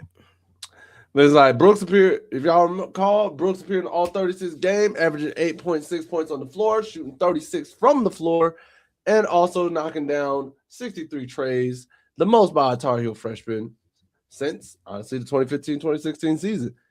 She also scored double figures in 18 games and went on to pick up a spot on the ACC all-freshman team. So this is awesome. And they say the USA basketball development camps, honestly, they're designed to, get your skills right for the 3-on-3 showcase, which 3-on-3, as crazy as it sounds, it is a difference than regular 5-on-5. And it's just like a different aspect of basketball. It's still basketball, but doing it is like weird. It's I'm gonna say it is definitely weird to see. I will say what bothers me sometimes watching 3-on-3 basketball is y'all ain't never played 3-on-3 outside and it shows. Oh no, bro. You can tell they have played 5-on-5 their whole life. Like y'all ain't never ran a 2-on-2 or 3-on-3 on a regular court growing up at all. Like those Saturday runs just never happened. Uh-oh. Hey, listen, hour for the birthday shenanigans. Gotta get spicy. Right. She's like, listen. And it's Cinco de Mayo, so I had a margarita. Oh, and take you. And speaking of education. Oh, Lord. Speaking of academia, man, because the UNC women's tennis team recorded its 13th consecutive perfect multi-year academic progress rate. And the men's basketball and the men's golf team earned its 9th one in a row, according to the latest APR results that were released by the NCAA. That's crazy. Apparently, this is Carolina's overall single rate for 2024-2025 was 989, while the 4-year multi rate was 990. Mind you, that's impressive. And here's the thing. Yeah, our women's sports are that they are on top of it, man. And bro, here's the thing. So they use like the academic progress rates to track like the performance of the scholarship students who are on these varsity teams. And they're like, it measures eligibility, retention each semester. And a perfect score is 1,000, while the minimum NCAA is 930. And we put up 989 and 990. And that's what, and think about it, the 990 was it was a 4-year average. Right. That's crazy. A perfect score is 1,000. We put up a 990. So shout out to the ladies, man. I ain't gonna lie to you. That's probably why I didn't attend the school. I definitely was not smart enough. And here's the other thing. So check this out. I'll recorrect. I was not motivated enough. There we go. So here's the other thing. So women's tennis, they actually achieved 19 single-year 1,000s in their 22-year history. And that's the second most behind gymnastics that has 21. Men's golf has 10 1,000s and let's see, 15 overall. It's like 10 1,000s and then I guess 15 overall among men's Carolina tennis teams. So 15 overall, the most among Carolina's men's teams. Yeah. Turns out my 2.35 barely got me into to the drive-through. Hey, man. But shout out to the ladies putting on for the school. Shout out to showing that they are both beauty and brains, athletic and academic. I listen. I'm gonna give them a great. And you know what? Shout out to the fellas too, especially on the golf team that were holding it down for the academic. You were making sure that we ain't seen as stupid either, bro. That is super impressive. So shout out to the fellas. Know what time it is, and the ladies. Time for a game. Know what time it is. All right, Ms. Cobb. Since it is your birthday tomorrow, you have the option. The game itself is a keep 5, cut 5. But your options are 15th in overall NFL draft picks or best or keep 5, cut 5 redemption seasons. Oh, Lord. And by I say redemption seasons, I mean, so in respect of finding out that Madden next year will have a mode where you are able to bring back and redeem a particular player's season. So, players like Jamarcus Russell, Josh Gordon, stuff like that, guys who big what ifs and stuff that kind of disappointed you despite the fact that they should have been good. Mm-hmm. So you want to do a keep 5, cut 5 of 15th overall draft picks or players that deserve redemption seasons? The lady has spoken. Redemption. It's all about WCC, WNBA, except the refereeing and terrible facts. Do not disagree with that. Honestly, it's terrible at the WNBA level. It is atrocious. I be getting mad sometimes when I be watching. It is atrocious at WNBA level. Shout out to the WNBA preseason being nice though, and we getting ready to start it up. I sent you a video about that. I don't know if you saw it or not. I'm gonna see it. I'll watch it. Buddy was back though. She a Cam Newton fan. She Cam Newton and fan. Shit, that's a great woman. That's a great woman.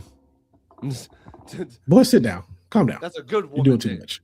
Listen, you're doing too much. Good woman. You're doing too much. Calm down. She's just in a Anyway. All right. So keep 5, cut 5. Why are you mad? Who could these players be? You never know. First up on the chopping block, Justin Blackmon.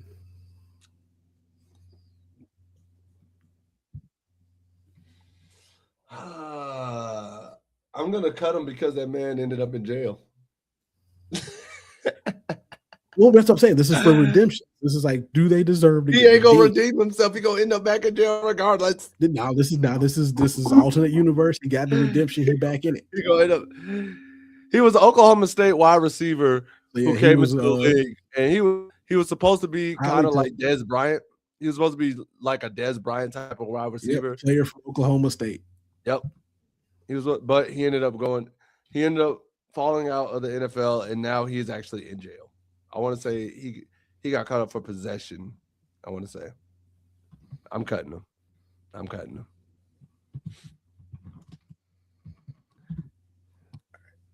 Next the old Jags wide receiver. Yeah. Who even showed for like that quick little stint. Could have been good. Next on the list. Okay, Quan say he keeping him. Oh, you keep it Justin Blackmon? Okay.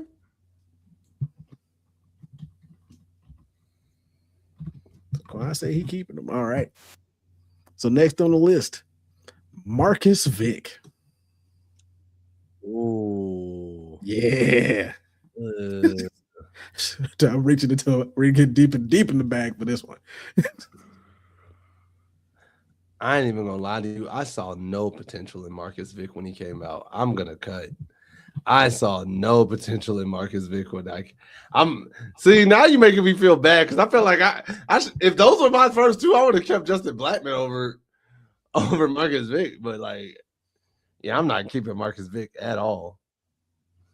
Not Marcus Vick. No. He's I do Vick. Not Marcus. Oh, you keeping Blackmon, Caleb? I think he said cut. Yeah, Caleb said he cut, and Cobb said he cut. Quan, you cutting? Cutting to keep it because I know you kept Justin Blackmon. That's Mike's wannabe. Cut. Yeah, that's Mike's wannabe. It's his little brother from Virginia Tech. I mean, they both went to VTech, so. And the bad thing is, he failed before he even got started. He really did. I felt so bad for that man. Next up on the list, we got Trent Richardson. I ain't gonna lie. I'm gonna let Trent run it back. I'm gonna keep Trent. I'm a Trent, and the reason being is part of me never understood the Trent Richardson hate because people give him a lot of flack for being the worst running back ever. But I'll also say I didn't pay attention to the Cleveland Browns while he was there. So what I saw from Trent Richardson in both Indianapolis and Cleveland, he just was not good at reading cuts and reading holes. He'd end up just running in the back of guys almost all the time. I'm gonna keep Trent Richardson and try to run it back and get him in the right place because I genuinely was always bro, I don't know, and then he ended up being the worst ever. I'm like, Jesus. Yeah, now I think what really happened after that one bad season of Helen Keller. Yeah, see there it is right there. Helen Keller had better vision. That's what I said. That's what killed him. Was that his running back vision was on zero, bro. It was so bad. I felt so bad for that man. Next on the list, a real controversial one here, Aaron Hernandez.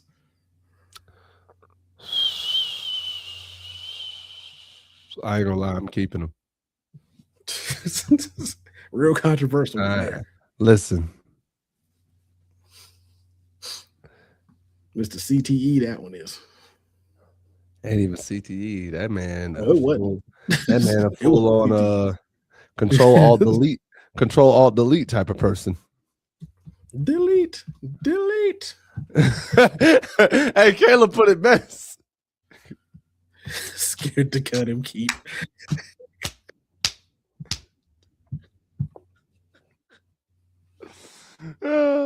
Hey, Quan said, "Give me Vic back." Hey, Quan, man, now he said, "Give me Vic back." Cobb said, "Oh." Listen, outside of the off-field situation, Aaron Hernandez wasn't bad.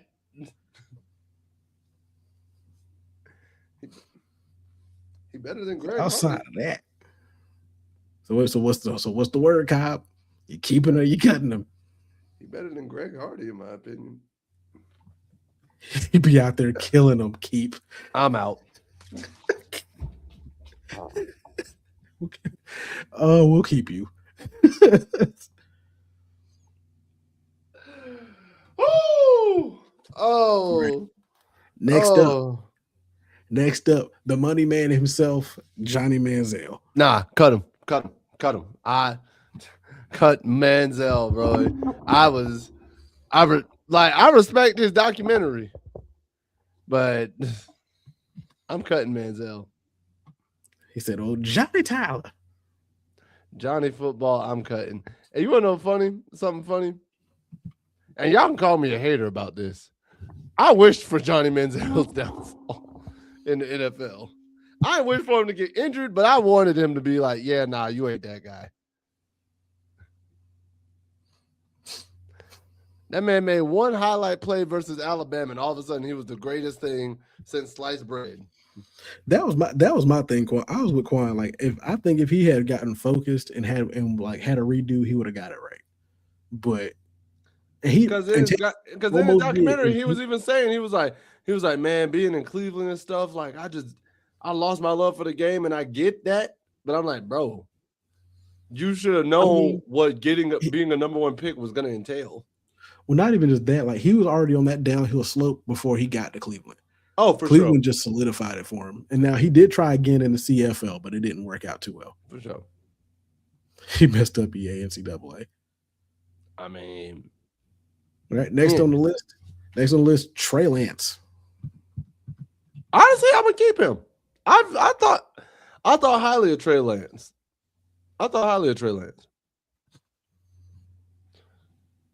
I genuinely think Trey Lance was not given a good opportunity, kind of like a Will Corral.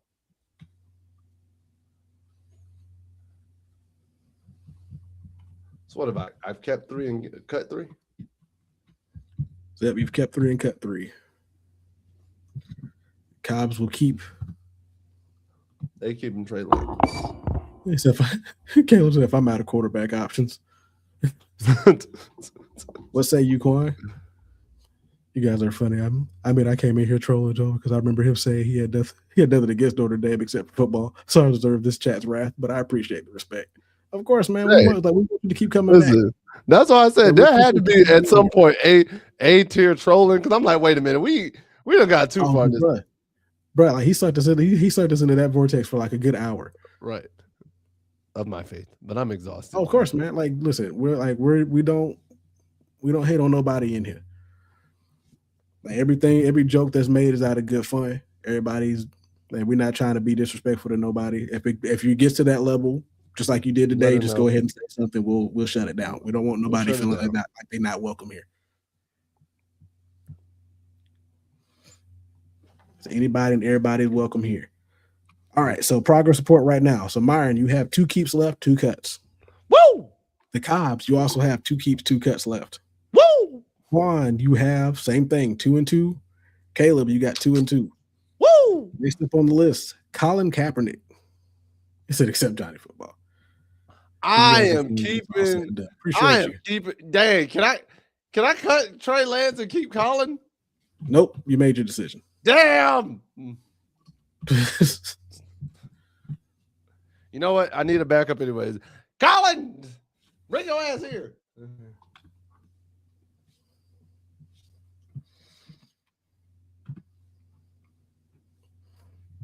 Give me 2 claps in a Ric Flair. Woo! I ain't gonna lie. Side note, right. WWE cut Cobbs, Meyer, y'all got one. Y'all got one left. Side note, Caleb, what say ye? WWE released Kofi Kingston this past week. I was upset. Highly upset. So I got Lance G's got a cut. All right. Next up on the list, we have RG3. I ain't even gonna lie to you. Had you asked Myron in 2012, 2013, who was 1,000, bro? Have a good one, Joe. Stay safe out here. Get you some rest, bro. Oh, bro, had you asked the smart part? Had you asked Myron back in 2012, 2013, freshman year, sophomore year of college, if he was keeping RG3, 1,000%. Be truthful. RG3 was one of the reasons why I was growing out my hair and wanted 2-strand twist. Not even gonna lie to you. That's fair. And like the thing about it was, I had my hair long enough to where it was down here, but I just didn't treat it as well. So when I straightened it to get it done, it wasn't as good. So I was like, okay, let me recut it and regrow it out to redo it again. But now I gotta cut him, man. All right. I gotta cut him. You got one left. I gotta cut RG3. What say you, Quan? I'm sorry, Roberto. Mi dispiace, Roberto. Lo siento. Oh, he said Kofi Kingston's chest too far apart. Oh, listen, all of them. Once you get slapped that much, your chest just. I was actually at the hot. Wait. Oh, sir. No, you really do. Yeah, you really do need the rest, bro. Yeah, no. Hey, I hope your recovery is smooth. I hope everything goes well. Like, hope the medication that they put you on is minimal. Like I said, minimal and temporary. That's for the pain or whatever you got going on. That's it, bro. I'm saying. Yeah, prayers up for speedy recovery, Joe. That I don't know. Yeah. Kofi, what happened? Yeah, they released him, Xavier Woods, Zelina Vega, Aleister Black. They released a lot of people in the last week and a half. Oh, it's all NFL, Quan. So remember, these are redemptions for NFL. Do you keep him because you believe he deserves a redemption season? Yes.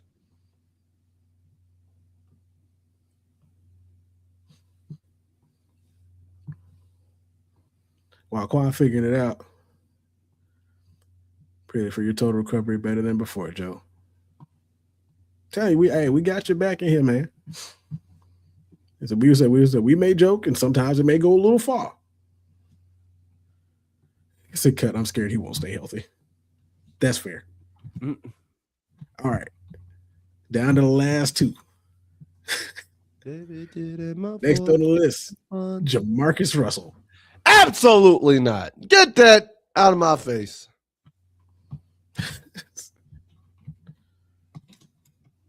Here's the bad part. If I know you,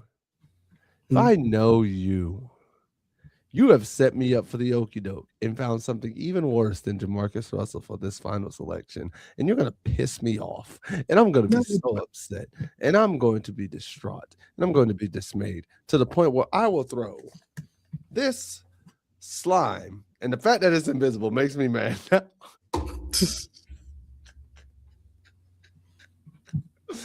fact that my slime is invisible because it's green. What's that? You'll be fine. That is kind of cool to see, though. It is kind of cool to see. What's that? You'll be fine. You will like the last one because I believe the last one is one of those players that everybody agrees deserves a redemption. Mm-hmm. Sorry, the slime is cool sometimes. Hey, I ain't judging you.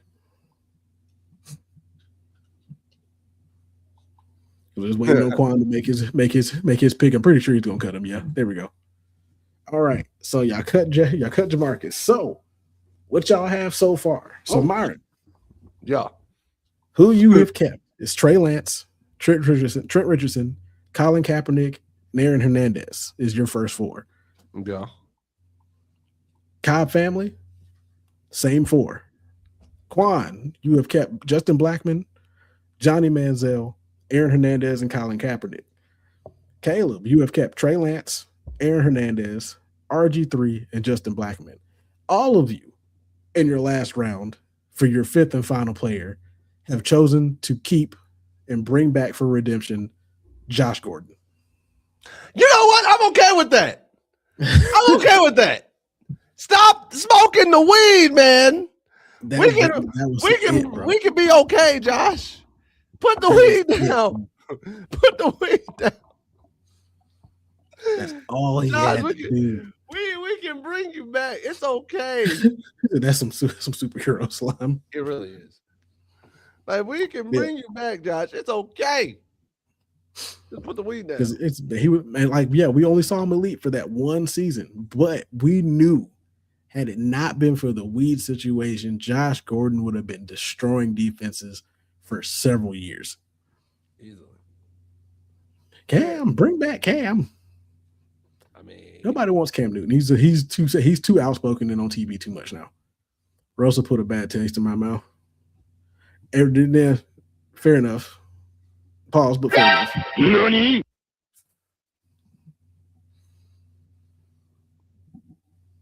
Too easy.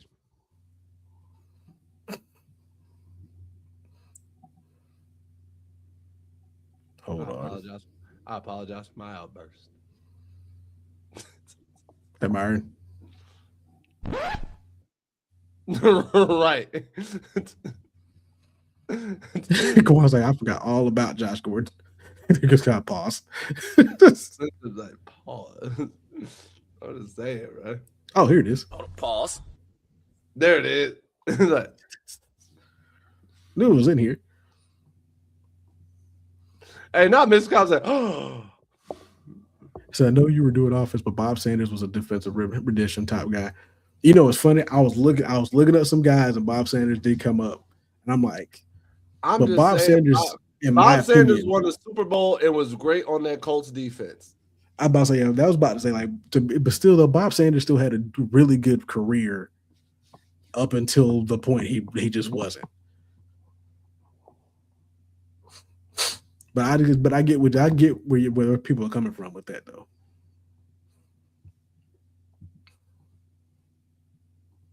Right, bro. Oh, that time of the night. Time for our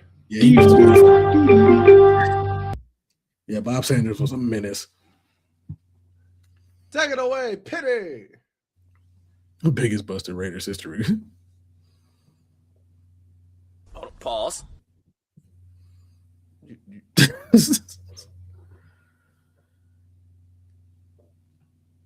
Somewhat. I'd say so. The general idea I'll see you just scrolling through like YouTube and TikTok and stuff. And I'm like, you know what? Let me use this basis and I'll go and find other players and mix into it. So kind of sort of. So sometimes yes, sometimes no. Then sometimes I'll see one that I'm like, no, this is really good. I'm just going to use the same players they used and go with that. But other times it's like, nah, let me just use the basis of the game and add some different players that I know would annoy my partner, my co-host the most. God, stupid. But Tar Heel takeaway of the day, of the week, of the day, of the month, of the something. Life be lifing. That's all I can tell you. Life be lifing. You wake up tired, you go to sleep tired, you wake up tired again, just to go back and wear yourself out some more. life be life. So make sure that you do take some time out of your life.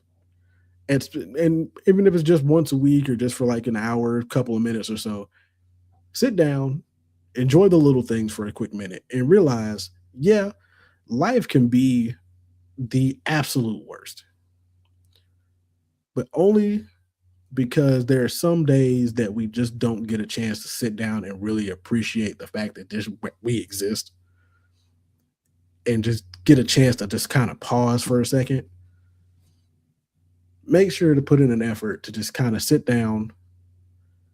And if it's a good day out, go outside, sit on your porch, sit in the backyard, look at the blue sky, look at the trees move in the wind, and just enjoy. Now, if you have allergies, I'm sorry, you won't enjoy that. Look out the window instead. Wow. But do what you got to do. Even if it's just taking that one extra nap during the week. Do what's good for you to help you reset and prepare for all of the challenges life throws at you. So self-care is super important because life just be life.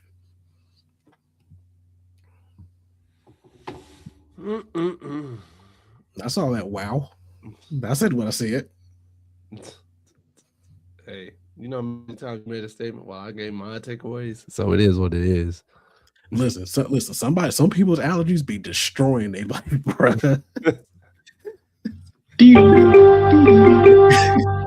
If being outside is the worst part of your days, look out the window. Oh man. All right, bro. My Tar Heel takeaway of the week, man. One, shout out to my mama graduating this week. Mama, I love you. Congratulations on getting your degree finally this week. I'm proud of you, and I really am. I do love you, and I appreciate what you've done. Two, in lieu of a lot of things, bro,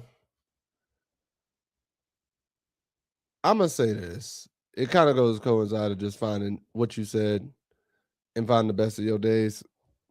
Do not let a temporary feeling lead you to a permanent solution. This is a tough time for some people, especially with Mother's Day coming around the corner. And some people may be feeling a certain type of way, things of that nature. So definitely, if you are feeling something, if you've been going through some stuff lately, do not let a temporary feeling lead you to making a permanent decision. If you want to find an outlet, come here, be a fool and joke with us. We'll gladly help you find the joy in life and laughter to just keep going. Keep going. And three, shout out to all the mothers on this planet, on this earth. Shout out to the mothers, the new mothers who this is their first Mother's Day this upcoming weekend. Shout out to the moms who have been around for decades to spread wisdom. Shout out to the women who want to be mothers, but unfortunately may not be able to due to circumstances. But to all you ladies, to all of you who are doing it, shout out to the stepmoms, shout out to the moms who stepped up, shout out to the single mothers as well as, honestly, the traditional mothers and everybody in between. To the young and the old, you're all phenomenal, especially if you find a way to keep going every day and pushing for your family and your kiddos. Because without y'all, Lord knows a lot more kiddos would be lost and hurt and sad in this world. So shout out to the moms, man. Happy Mother's Day to all of y'all.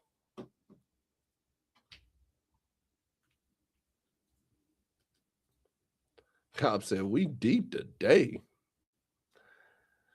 Listen, man.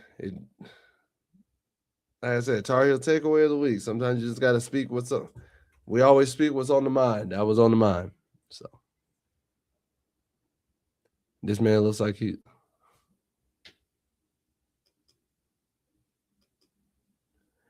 Miss Al, thank you. And then God bless all y'all for sure. What happened? So yeah, we a little deep today. Appreciate you, Kyle. Appreciate you, Miss Kyle. Once again, happy birthday. I hope you enjoy it. And don't let nobody get you no BS tomorrow. Bless for you too, Quan. Hope you have a good one. So I apologize. Fine. I don't know. I think he's all good, man. Anyway, but now Jared Vanderbilt dislocated his finger. Oh yeah, I saw that. They said it was full dislocation too. Wait, nah, it's bad. So Cameron says LeBron can pass MJ if he beats Oklahoma City en route to his 6th championship. 6th? Oof. All right, but still bump Notre Dame.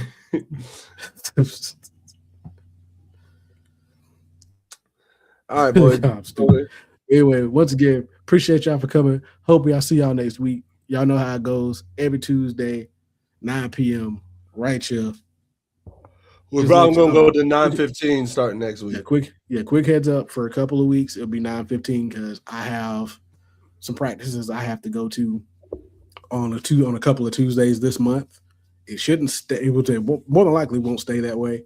So just for temporarily, just give y'all a heads up.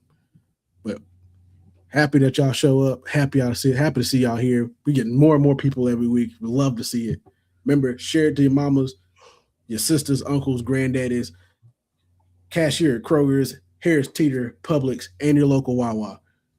And we'll see y'all next time. Peace. We out here.